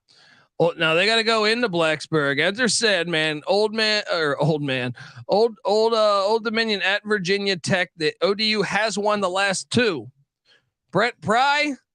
They've won the last 2 in a row. Wow. A 3-peat. I don't think that's accurate. They've won the last 2 at ODU. Yeah. Oh, because okay. Because they've actually lost twice in 2017 and 2019 in Blacksburg, 38-0 and 31-17. So ODU's beating them at home. Not so much success on the road. I believe Liberty beat. Yeah, Virginia maybe Tech Liberty's got Blacksburg. 2 in a row. I think maybe. I don't know. I don't remember. Still a fun game though, because look, Virginia Tech did not look very good last year, especially offensively. Now they got a new quarterback in there. They got all players coming and going big time. So it's a fun game. I tend to think the Hokies will take care of business. Maybe they'll look a little bit better in year 2, but I don't know. They got Enter Sandman going. They should be fine. Wait, didn't that get like they tried? Yeah, for the women's basketball tournament, they couldn't play Enter Sandman. But so stupid. What was it? What was the problem? It makes it not neutral. Weak sauce. I'm gonna say this: Virginia Tech for a long time obviously thrived on getting 7.57 talent. Michael Vick, Marcus Vick, Tyrod Taylor, Lee Suggs. A lot of Jim studs. Druckenmiller. Jim Druckenmiller. No way he's from the 7.57. He's from Jersey. Okay. They go all over the state. I'll give Virginia Tech credit. They'll hit Richmond. They'll hit Northern Virginia. But a lot of dudes from the 7.57. And if they keep losing to ODU, they're going to let them get that foothold and get some traction. And look, that's always been the problem. Getting those dudes to go from Hampton Roads all the way on the Eastern Shore, all the way out to bumfuck West Virginia, almost Kentucky. You better win this game, Tech. You better win this game. Let's go, Monarchs. I like it. No, Bud Foster's a friend, so I like, but I also would love to see Old Dominion win the game. I'm neutral on this. Nick, what do you make of ODU Virginia? No, I think we've summed it up here. It's a good game. It's a fun game. It has been competitive lately, but not so much when Virginia Tech's a home team. We'll see what happens this year. All right, it jumps over to old Pick Dundee here. Pick Dundee. It's gonna. Oh man, I'm gonna take you. I'm gonna take you to Laramie, where I think we got an interesting game, a little contrast of styles. And Laramie is a sneaky spot. I like to go and play. I like this one. I think. I remember. I don't have it all ready to go right now, but I know that they have been very good against teams from the P5 in Laramie over the past 30 years. Whenever they go there, I feel like a lot of times they lose, and the altitude, I think it's the highest elevation in D1. So to go up there, or FBS, I should say, the Texas Tech Red Raiders, Joey McGuire, great first year, a lot of hype, a lot of people saying sneaky team that could win the Big 12 this year. How old is McGuire? 51. So he's not that young. I was about to say Bowl getting old is an old versus young thing, but not really. McGuire, 51 in his coaching prime here. And then you got Craig Bowl, who loves to hand off the ball 3 million times. Remember, he played a longtime coach, North Dakota State, played under Tom Osborne at Nebraska back in the 70s or 80s. This matchup, sneaky. And Rob Donaldson says Craig Bowl's going to make this one a game. Oh, I can't wait for this one. NC Nick, Texas Tech at Wyoming. Your thoughts? No, it's a fun game. You have to love when a Power 5 goes on the road to face a G5 school. Wyoming has 6 straight non-com home wins. That includes a W over Missouri a few years ago when they had Kelly Bryant coming in at QB. So it's a dangerous game, man. I'm not sure why Texas Tech scheduled this, but this is a good one. This is again, I mentioned it before we mentioned all these games. There's a lot of good, P5 versus G5 games. Patty C, what do you make of Red Raiders, Cowboys? I'm assuming this is a 2-for-1 in Texas Tech's favor, or is it a one-on-one? I'm not sure. I'm not sure, but it is curious. Anytime you get Texas Tech is not the kind of game you want to play with. Getting them early. How about this? Texas Tech currently losing the series against Wyoming 2-3. Wow. So watch out now. The last matchup came in 92 when Texas Tech won by 17. All right. But and by the way, they are 0-2. No, 0-1 in Laramie. They've been once and they lost in 91, 22-17. Now here's something that would throw you for a little bit of a loop. It's still a big difference, but Lubbock's elevation, I always assumed that was a low desert I think it's high desert, 3,202 feet. That's pretty high up there. Laramie, 7,100 feet. I mean, it's still pretty drastic. It's going to be an effect on Texas Tech, but it's not the effect that I thought it was going to be. NC Nick, Rob Donaldson says Wyoming has a top 10 most Jesus, I'm struggling over here, man. Looking stadium in college football. I think he's right. Oh, we're planning on going to it. There you we're go. Planning on going to it. Not over this here, game. A couple weeks after this, we'll get to that in a few weeks. It's my turn. You're on the clock, buddy. All right, let's go back to the East Coast. NC State at UConn. Who doesn't want to see what Brennan Armstrong does reunited with Robert Anae in Raleigh? True. With the big question mark, will Dave Dorn allow them to open up the offense? And the big question mark is with UConn just winning the Natty. Do they offer a little bit of that money to old Jim Moore Jr. Well, as they continue to build? Yeah, on that. They won 6 games last year. They went to a bowl game with Taquan Robertson, their starting quarterback, getting hurt in the first game, the Penn State transfer. So I think this is a kind of under the radar. This could be an interesting game. It could be closer than what some people think. And I want to see what the NC State offense looks like. And you want to get twisted at the wrench. Always. Another game where you say, what the hell are they going on the road for? I feel like the ACC, though, kind of has to. Pac-12 does it a lot too, man. Yeah. Yeah. I mean, you saw it with Oregon State at San Jose. It's like anyone not named USC goes, Stanford's at Hawaii. Yeah. You just figure NC State should not be at UConn very often. Here we find them week 1. UConn won a Natty in 2020. There's that. And, clearly they're back bowling after a tough year in 21. They're back bowling where they belong. And what do you make of this game, Patty C? This is still more entertaining than Tennessee, Virginia, though, buddy. Probably after about 5 minutes in, this will be a more entertaining game. Look, I don't mind this game. I think it is entertaining. I think it's sleepy entertaining. I think it's a good pick here. If thank you, Patty. Yeah, nicely done, sir. If UConn has a rebound season, maybe this could be a springboard to some credibility late in the season, especially if NC State improves. Tim Beck gone. Anae. Although, how quick is he going to get it going? Because Anae right away. He did it at Syracuse. Yeah, it's true. He's one of the most underrated offensive coordinators. Mike Leach guy. There it is. Mike Leach guy.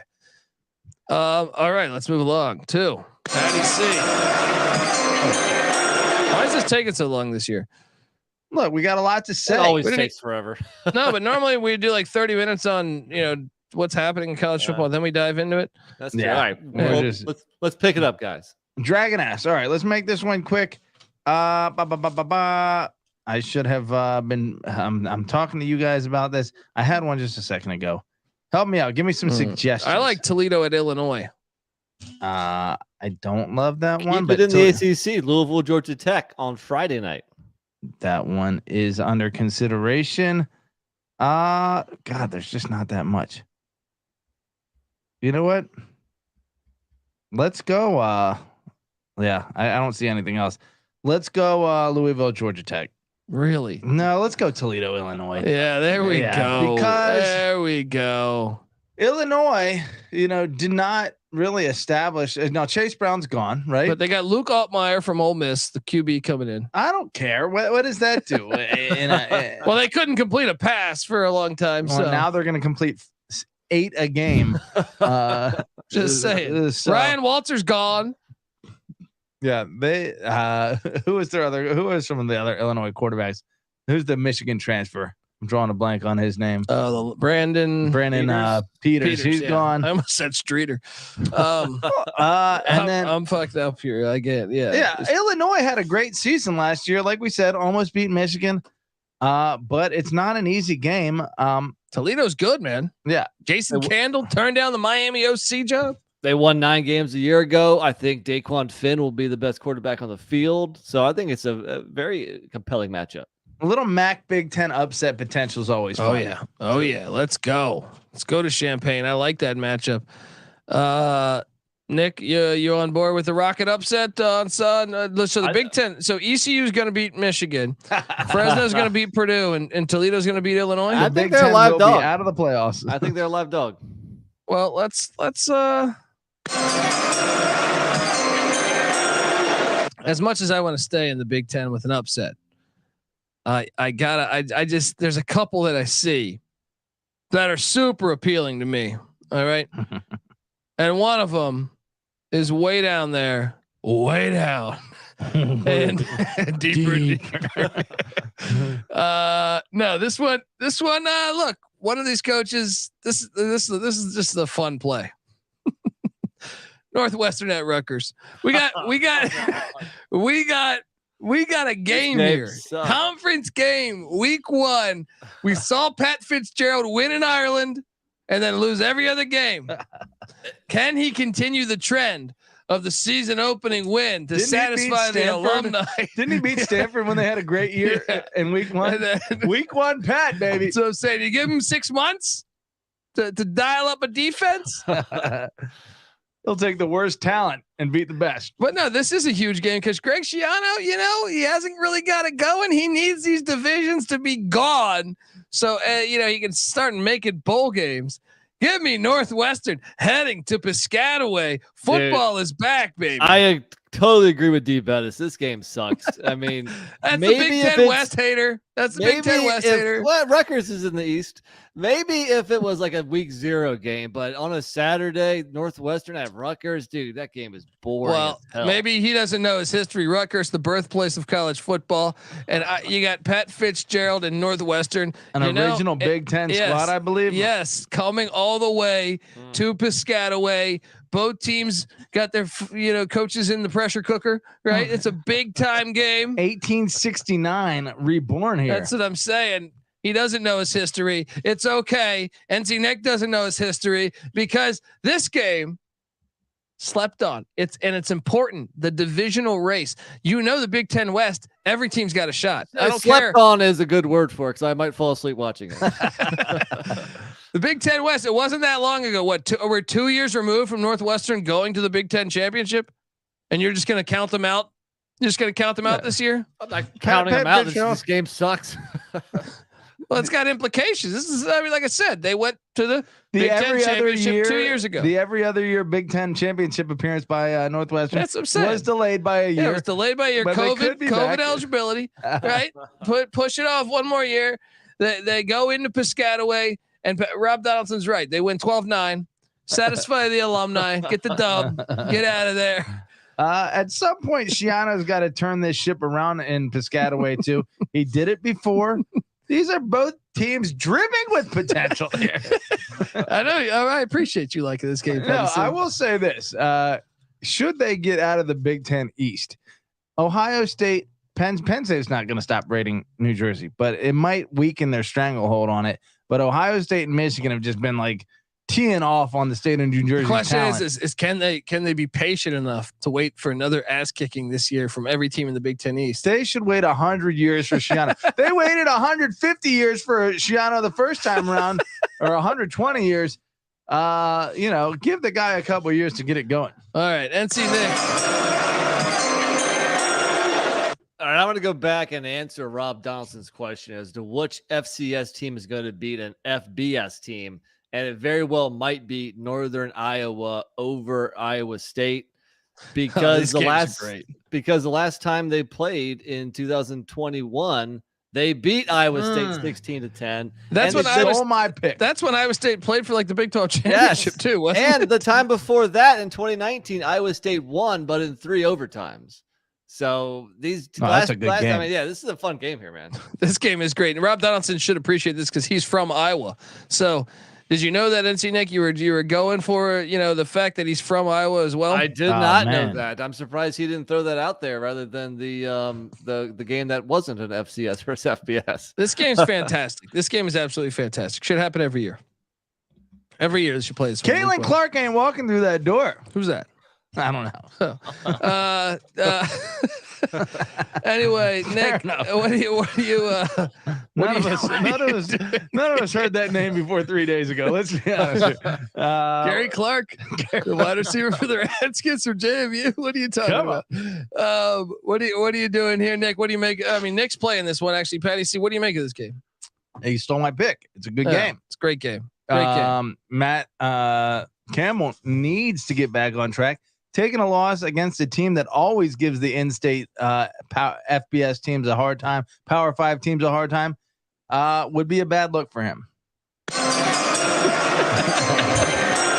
Oh boy, Patty C, it's back to you, buddy. What are you doing here? I'm taking a look. Let me peep it. I'm gonna go default here if we're not careful. You know what? I actually saw a game that I like that you guys are gonna make fun of me about, but I like it.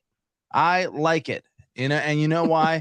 Because if certain other teams are gaining consideration for a Pac-12 invite, he's going Stanford at Hawaii. I am going Stanford at Hawaii. It is standalone. Timmy Chang is bound to turn this fucking thing around at Hawaii. They started to gain traction at the end of last year.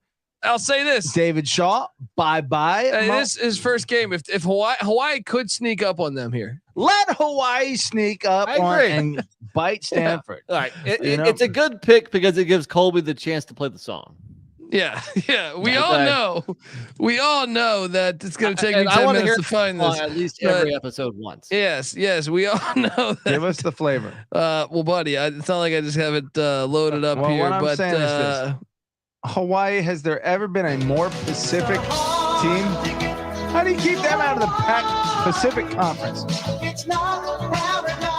The only thing they know is the Pacific Ocean. Well, I mean, they also got fucking Utah. You got Colorado. People have never seen the Pacific Ocean there. Buddy, a glass of milk in Kona is more expensive than the money they spend on that fucking athletic department. You can't look out of your window in Hawaii without seeing the Pacific Ocean. They belong in the Pacific Conference. I agree, but fucking stop investing in your university and start investing in the right things in university. Football, baby. Oh. Football is the most important thing in this country. All right, let's go. Stanford at Hawaii. Patty C's play. Friday nighter. I like it. Nick? It'll probably be on way too late for me. It's a decent game, but but look, we're getting towards the end here, so there's not a whole lot of meat left for on a the good bone. Football game. Gosh. Good round. You're celebrating. I'm with your 40 years old as of today. You're losing. You're making me fucking doubt like the future. I'm 3 hours ahead of you, jackass, and I got kids waking me up. Details. You better that's be up. why. Maybe your kids wake you up. You're reading them a late night story to go to sleep again, and then you turn on the TV and boom, Timmy Chang and the Rainbow Warriors are tossing the ball all over the field. That's the only late night story his kids need. Yeah. Get your girls on board. Let's go. Let me tell you about Timmy Chang when he played for the Rainbow Warriors. You got his jersey, buddy. You got his jersey back there. I see it back there right now, don't I? Timmy Chang. There we go. All right. Well, it goes over to me. Where the hell's my music here? I don't know where it is. You got me going up to fun the Hawaii song, and then next thing you know, guys, I mean, I feel like there's a little bit of disrespect out there for some of these matchups. You're leaving a lot of stuff on the board that are nice matchups, and one of them happens to be the new look Iowa Hawkeyes, where Bryant Ferentz has got to score 25 points a game or he's going to get fired, right? And they go out and get Cade McNamara and Eric All, the tight end from Michigan. Dare I say a future All-American? Hello. Right? And then you got the Utah State Aggies, who last year, I think it's unfair to judge them when their head coach, obviously had his son his son pass away, take his life, right before the season. I feel like last year was tough to think about football. Utah State's coach is Blake Anderson. Anderson. Oh, Blake Anderson. Yes. I thought he took Gary Anderson. No, his son. Man, that's right. It did happen. And remember, not far before that, his wife had passed away from cancer. So the guy's he's had it hard, man. We want to send our best wishes out to Coach Anderson. But I think he's a good football coach. You saw that the year before when Utah State won the Mountain West. And also they were 2-0 against the Pac-12 that year. So, they can get up and bite a Power 5 team. So Utah State heads to Iowa City, where I can tell you this: if your offense is not fixed, now good thing that Iowa's defense is absolutely fantastic, and their special teams absolutely fantastic. But Utah State has known to mess around with some teams. I feel like they've earned the spot of like being a very respectable program in the group of 5. This is a 12-9 football game. Yeah, this is a good game though, right? Yeah, it is. It's solid. Yeah, Iowa doesn't show This is another up. one the Big Ten could lose. So when ECU beats Michigan, the styles also. I think it's an interesting game. Iowa's got the Michigan transfer at quarterback, right? McNamara. Yeah, I think he's going to be an improvement. I think so too. Yeah, I think it could. Yeah, I mean, what isn't an improvement? Jeez, that's true. Who's Utah State's got to be better though, right? Who's the launcher? Spencer Petrus. Petrus. Gosh. That is the dictionary definition of a launcher. Utah State, though, you're right. Chippy, and I think this is going to be a game. I like it. NC Nick, it bounces back to you. Well, I don't know how you choose Stanford at Hawaii Friday night over Louisville, Georgia Tech. Look, call me an ACC homer. I know it's not the best game in the world. Why they're not even playing this at Bobby Dodd? They're playing this at that filthy Mercedes. I know it's not the best game in the world, but you got sucks. 2 programs with new head coaches and new quarterbacks. I think that's interesting, at least. And it's Friday night at a reasonable time. I'll say this: I'm all in on Brom at Louisville. This needed to happen. This is a homecoming. We've been calling that for like 5 years. It's a homecoming, but damn it, if this was at Bobby Dodd, it'd be so much more appealing. Instead, it's at that filthy roller rink where the fucking Nashville Predators play or whatever the fuck, I don't know. Where MC Hammer concerts and Kanye West doing all this fucking music stuff. There's church. His church is singing right at that stadium, right? Anyway, Louisville. The game is where again? At the Mercedes-Benz bullshit. The dome. Yeah, that's bad. Terrible. Like you ruined a great thing. Bobby Dodd when they had that old fucking car. You know what I mean? They got that old car sitting on the side. They act like they're going to sell out. Yeah, they act like people are going to care about this game in Atlanta. You're going to have a half-empty dome here. Yeah. Put it in, Bobby Dodd. Bring the Rambling Wreck out. Give us the vibe. Totally blew that. And count on NC Nick to play his shitty ACC. I'm gonna go ahead and say it. Northwestern Rutgers better in this game. I disagree. It's close though. To be honest with you, it's close. Look, Brom. At least it's on campus. Brom better or worse than Satterfield? Better, a lot better. Okay, Yeah, so I think Louisville was average under Satterfield, so they're above average under Brom then, right? I mean, Brom just went to the Big Ten championship game, right? Yeah. So can we take too big of a shit on this game? Maybe Louisville. Well, no, because it's at the Dome. This is one of the neutral site ones. Okay, that's why Colby hates it, and I agree. It is pretty shitty, but especially when you're staying in the same city. Yeah, yeah. Georgia Tech's located in Atlanta. Literally 10 minutes away. Why did Georgia Tech agree to strip one of their home games away from them to play? Terrible, absolutely terrible. It's not probably that different of a crowd. Let's be honest, but. I don't think Bobby Dodd's been necessarily popping off. They've had a couple decent crowds, but this team needs some resurrection here. What's his name's gone? Who is the old coach? Jeff Collins is gone. Yeah, Collins is gone. Brent Key. Turnkey program. Not so much. Louisville, the much more exciting future here. Maybe that's the thing to watch here. Right. Well, all right. Look, before we get to our next game, I want to tell you that the college football experience is brought to you by our driver giveaway. Yes. Look, we're brought to you by the Golf Gambling Podcast and their tailor-made driver contest. This contest is completely free to enter, and you have a chance to win an awesome tailor-made driver. The drawing will take place on Sunday, April 8th. So make sure you get in by going to sportsgamblingpodcast.com/driver. That's sportsgamblingpodcast.com/driver. All right, we are back. We are back on the college football experience. Patty C, take us home. I'm just gonna say it. We got an all Miami matchup here. Okay. I actually am intrigued, knowing that they lost to Middle Tennessee last year, and knowing how Gabbert hit the portal but then came back. came back to Miami. Chuck Martin. A lot of people think Miami can compete for a MAC championship this year. And then you have the disaster going on at Miami, Florida, where Josh Gaddis, he's going to be our OC, right? He just won the Broyles Award. No, fired, right? But it's okay. We got Kevin Steele, our DC. No, Nick Saban takes him. And then you have a bunch of other coaching assistants gone too. It ain't smelling right down there with your boy Mario Cristobal. 6-7 versus 5-7. Dude, watch out. Middle Tennessee went down there and completed every fucking pass for like 80 yards. 5-7 in the ACC. You might be 5-7 in the Conference USA here, or the MAC. The MAC is probably better than the ACC. I mean, it's close. It's close. Nick, what do you make of this? Is the Battle of Miami. I like it. Yeah, man. Like you guys were saying, it might be closer than some people expect. And it is also on Friday night. So there's less competition for games on TV. So why not? I'm on board. Love it. Love it.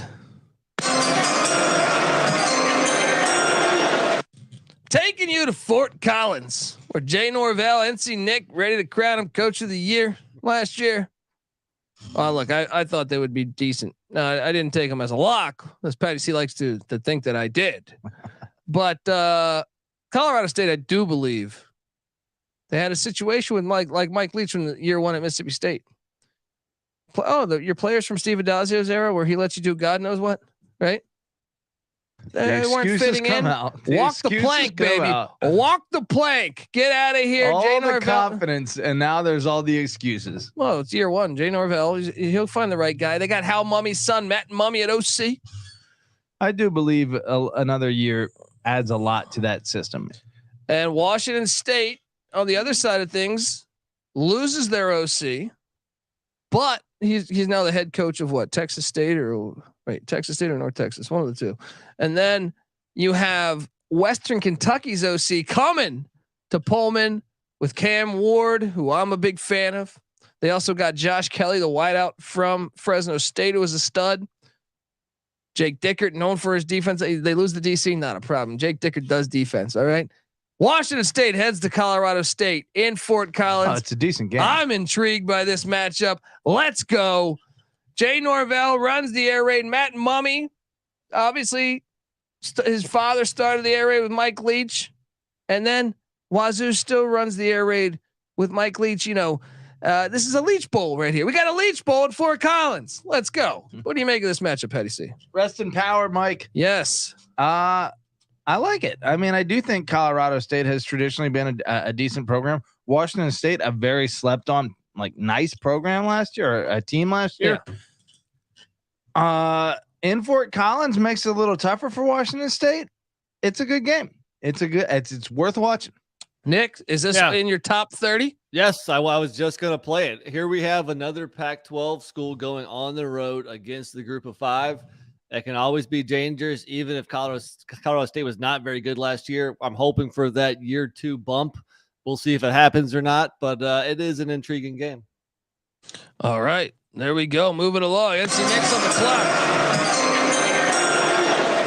Let's keep it going. Pac-12 teams on the road against group of 5 opponents. We'll go Cal at North Texas. North Texas, new head coach. For some reason, they fired Seth Luttrell and brought in Eric Morris. We'll see what happens there. You played for a CUSA championship. You're fired. Not good enough. Right? Yeah. Next time, win it.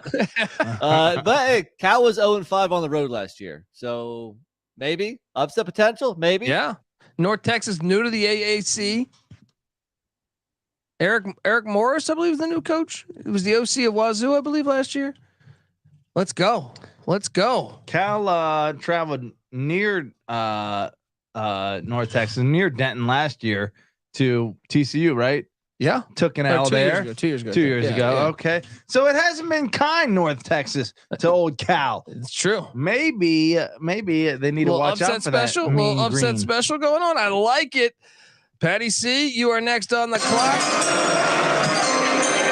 I just had this pulled. Where did I go with this? You're going to go Ohio State at Indiana, aren't you? I am not going with that game. Sorry. Central Michigan State looks good. I like that game. I actually think that game could be sneaky. Should be played. God, I just lost. How many picks we have left here? 2 or 3. 3. This is your last one, Patty. This is my last pick, so I better get it right. Give me 1 second. Talk it up, you guys. Birthday boy. Look, La Tech at SMU is intriguing to me. South Florida taking on the Hilltoppers of Western Kentucky is intriguing. The game Rob mentioned earlier, Sam Houston State at BYU. Very interesting. Northern Illinois, Boston College, another potential upset. Ohio State at Indiana. You want to see if they can rebound. Buffalo taking on Wisconsin. Fickle's running the air raid at Wisconsin. I don't think your life depends on this pick, Patty. How about we take one? Oh, you know what? I was looking at the wrong week. I was going to take Jacksonville State at UTEP, but ESPN week 1 has week 0 and week 1 combined. I wanted to see Rich Rod come out, but you know what? With that said, I will go Central Michigan. I like this matchup actually, and Michigan State here. Look, Western Michigan played them tough with the freshman quarterback last year, Jack Salad Shooter, and Michigan State pulled away, dressed it up nice in the 4th. Central Michigan, I think is a better team than Western Michigan was last year, and Michigan State, who knows? I think this is a sneaky cool game. I love the in-state battle here. Nick, what do you make of a little Maction Big Ten action? Yeah, I agree. I mean, before Michigan State or Michigan will always just bully the directional schools, but lately it's been getting a little bit closer. So, decent game. Like this one for the Chippewas last year. Can they turn it around? They certainly need to. They were injury plagued. Remember, I told you Jim McElwain emailed the whole the alumni saying that was unacceptable, will not happen again, and you will be proud of CMU football this year. We will see week 1 in East Lansing. Only lost by 14 to Oklahoma State last year in week 1. There you go. Let's go. Sometimes may be good, sometimes may be shit. All right. It bounces over to pick Dundee, my final pick. And I'm taking you to, what do we got here? I think this is the one. I can't play the Ohio State at Indiana game. I just can't. Doesn't belong. It's just not entertaining. It's almost a what the fuck game of the week. Yes. Despite it being in in division, right? I gotta go to Provo.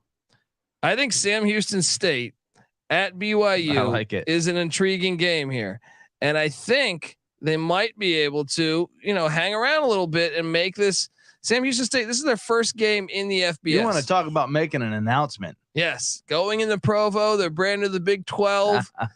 Weehawks saying, "Why aren't you mentioning Bucknell at JMU?" But upset. I think Sam We've Houston grown State past that. Hey. Sam Houston State at BYU, I think, is my play. Nick, what do you make of it? Nah, you keep on taking these games right before I can. I completely agree. You have new school to the FBS, new school to the Big 12. I think that's compelling in of itself right there. Final pick of the draft. All right, what's the Mr. Irrelevant of this? I'm just going to take all ACC games. Northern Illinois at Boston College, because I do think you have a potential live dog here. Northern Illinois beat Georgia Tech 2 years ago. Boston College win this. They lose Jerkovic. They lose Zay Flowers. Very possible. It seems like one ACC school always shits the bed in the opening week against a MAC opponent or something. So this could be it. All right. Let me see. What do you make of that one? Now I think Tommy Hammock might be the better coach than Jeff Hafley. I think the Bill O'Brien to Boston College tour starts with this game. Right? You mean the round mound of touchdown? The round mound of touchdown is going to go into what is it? Boston? What was it? So it's Chestnut Hill. Yeah, Chestnut Hill. Get the dub. All right. Well, look, now we have to play one FCS game of the week here. You all-American son of a bitch. Patty C, take me to your FCS game. It's got to be FCS on FCS. What is the game that catches your eye? I had this pulled up just a moment. I feel like this one's pretty straightforward. Is it Merrimack at Holy Cross? Because Holy Cross has become a blue blood, and I'm here for it all. Baby. I'm here for it all, baby. No, this one is very obvious. Eastern Washington versus North Dakota State. Granted, it's in a dome. I think it's at the. They're gonna have that. They played this a couple, unless it's raining. I think. Is it out on the outdoor I think stadium? It'll be outdoor. Because Lord knows we can't play football in the rain. Yeah, it's fucking Oh, cowards. it's a great game. Eastern Washington, North Dakota State. Both these teams will probably beat Blue Bloods. Yeah, Blue Bloods. half the Pac-12 here In the FCS here, the Eagles of Eastern Washington, North Dakota State dethroned, South Dakota State. The Jackrabbits won the national championship a year ago. It's a brand new year for the Bison fans. Nick, what do you make of this game? I like it, man. Yeah, I mean, this is like a statement showcase game. I think the FCS needs to do more of this. Only problem is don't put it on a weekday. Exactly. Yes, this should be on a Wednesday afternoon. All right, let's go. All right, now it jumps back to myself. Where the hell is my draft thing again? Eastern Washington has been to the FCS playoffs all but looks like 5 or 6 years since 2004. They are a blue blood, right? Yeah. And North Dakota State clearly a blue blood. My FCS game of the week. Look, I like the fact that Thursday night we have the Nebraska Minnesota game, the Florida Utah game, and then your third FBS on FBS is Kent State UCF, which I think is going to be fucking terrible, right? I think the third best game on this slate is William and Mary, fresh off an FCS playoff trip, and then Mike Minter, who's landed back-to-back top 70 recruiting classes in the FBS with the Campbell Camels. Give me William and Mary at Campbell, Thursday night action. NC Nick, this is in Blues Creek, North Carolina. Is there a chance you'll be at this one? Bowie's Creek. No, probably not. But I did go to a Campbell basketball game this past season, and that was fun. So yeah, I like it. You know, it's a good border battle. You got Virginia versus North Carolina. I do like what Mike Minter's doing there. So it's a fun game. What do you like that Mike London's doing it? Fucking William and Mary. Yeah. The guy won a national championship at Richmond. FBS? They might be. This is a program. What is the difference? This is a public Ivy. Every other public Ivy is in the FBS. It's almost a disgrace to William and Mary. It's a credit really to their academics that they were prioritizing it that much. But it's time to make the jump. Time to make the jump. Let's go. NC Nick. I don't know how you guys didn't pick Jackson State against FAMU. Ooh, no, that was on there. Standalone game too. That was on there. Fun matchup. We saw FAMU play UNC pretty close, at least in the first half last year. And let's see what Jackson State does without Coach Prime.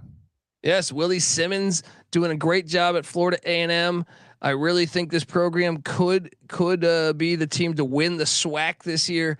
Watch out! This is a Sunday game, standalone. You know we love this one. Patty, see what do you make of Jackson State, Florida A&M? Well, you got to figure they're still super loaded post prime, So on that alone, I think he has elevated FCS football or HBCU football to something you actually want to watch. So yeah, it's a big game. All right, and look, before we get out of here, that's our FCS segment. We're gonna do this each and every week, but now we get to the hello, you play to win the game. The what the fuck game of the week, and I can't find the Holtz drop, so I'm trying to find. It's normally brought to you by Lou Holtz, but because here we go. Well, I don't get the rain man cold, but. Patty C, it is back on you for the what the fuck game of the week. Where are you going? What the fuck game? The game that should not be scheduled. The game that should not have cameras there. Fans should not be allowed to attend. It should be illegal to have fans in attendance for these games. Where are you taking us? God, I mean, I want to say USC Nevada, but it's got some border battle, stuff going on there. Let me say this: New Mexico at Texas A&M. You don't need to. If you're gonna make that your FCS not game. UMass at Auburn. That's up there. I'm assuming you'll play that one.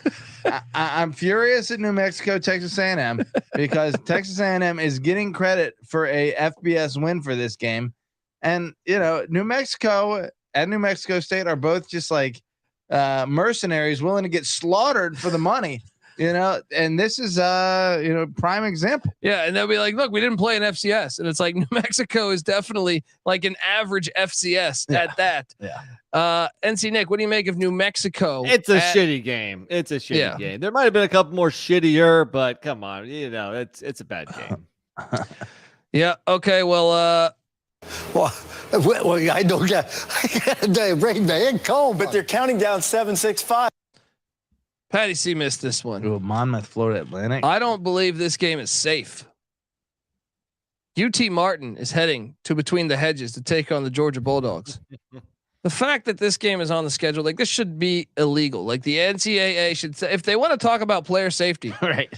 This one, okay. If you want to talk about players, we got to move the kickoff. The game's got to go faster. More plays means more people injured, which we know that it's much bullshit. They don't really care about that. But did any UT Martin player to receive an FBS scholarship offer? And they're playing exclusively 5 stars here. Yes, this game is ridiculous. It's terrible for the sport.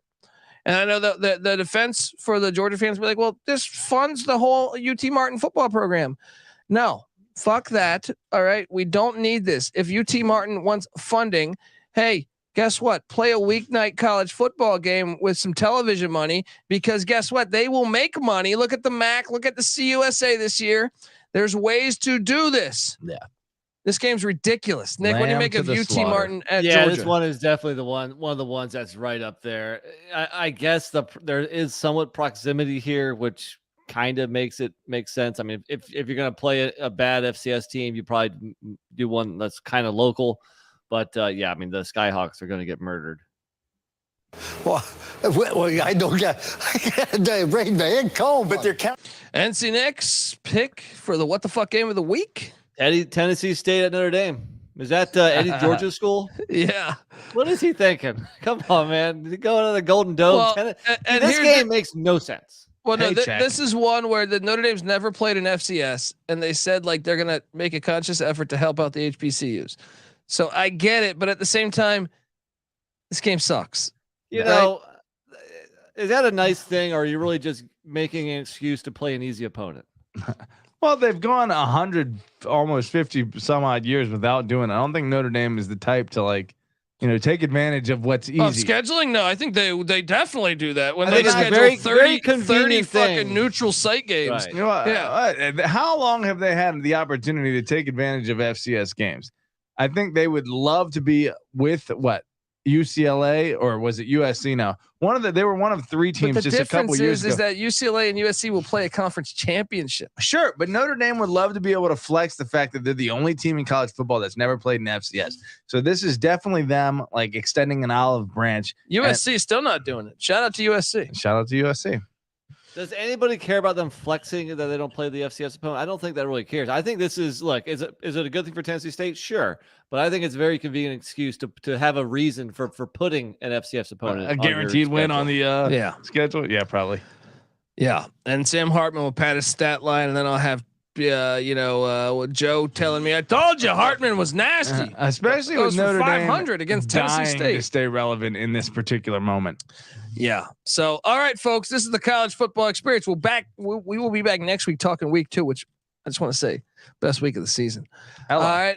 So check out the college football experience. Subscribe on YouTube, youtube.com/the college experience. And and Weehawk says Notre Dame played at Annapolis how many times? 0. Ridiculous. Absolutely ridiculous. But look, subscribe to the college basketball experience podcast. Subscribe to the college baseball experience podcast, because we're all here. All right. We're doing episodes. We're cranking these things out. We also, me, Patty C, and NC Nick also host the USFL gambling podcast. And I also host with CJ Sullivan and Justin Mark. I host the XFL gambling podcast. Check out those. I'm also part of the sports gambling podcast. Check out that one. Get the SGPN app in the App Store and Google Play Store.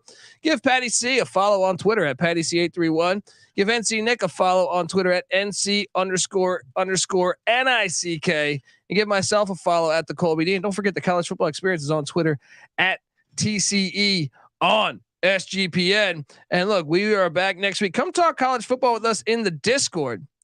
sportsgamblingpodcast.com/Discord. Until then, this is the college football experience. You better start thinking about yours, and we out of here.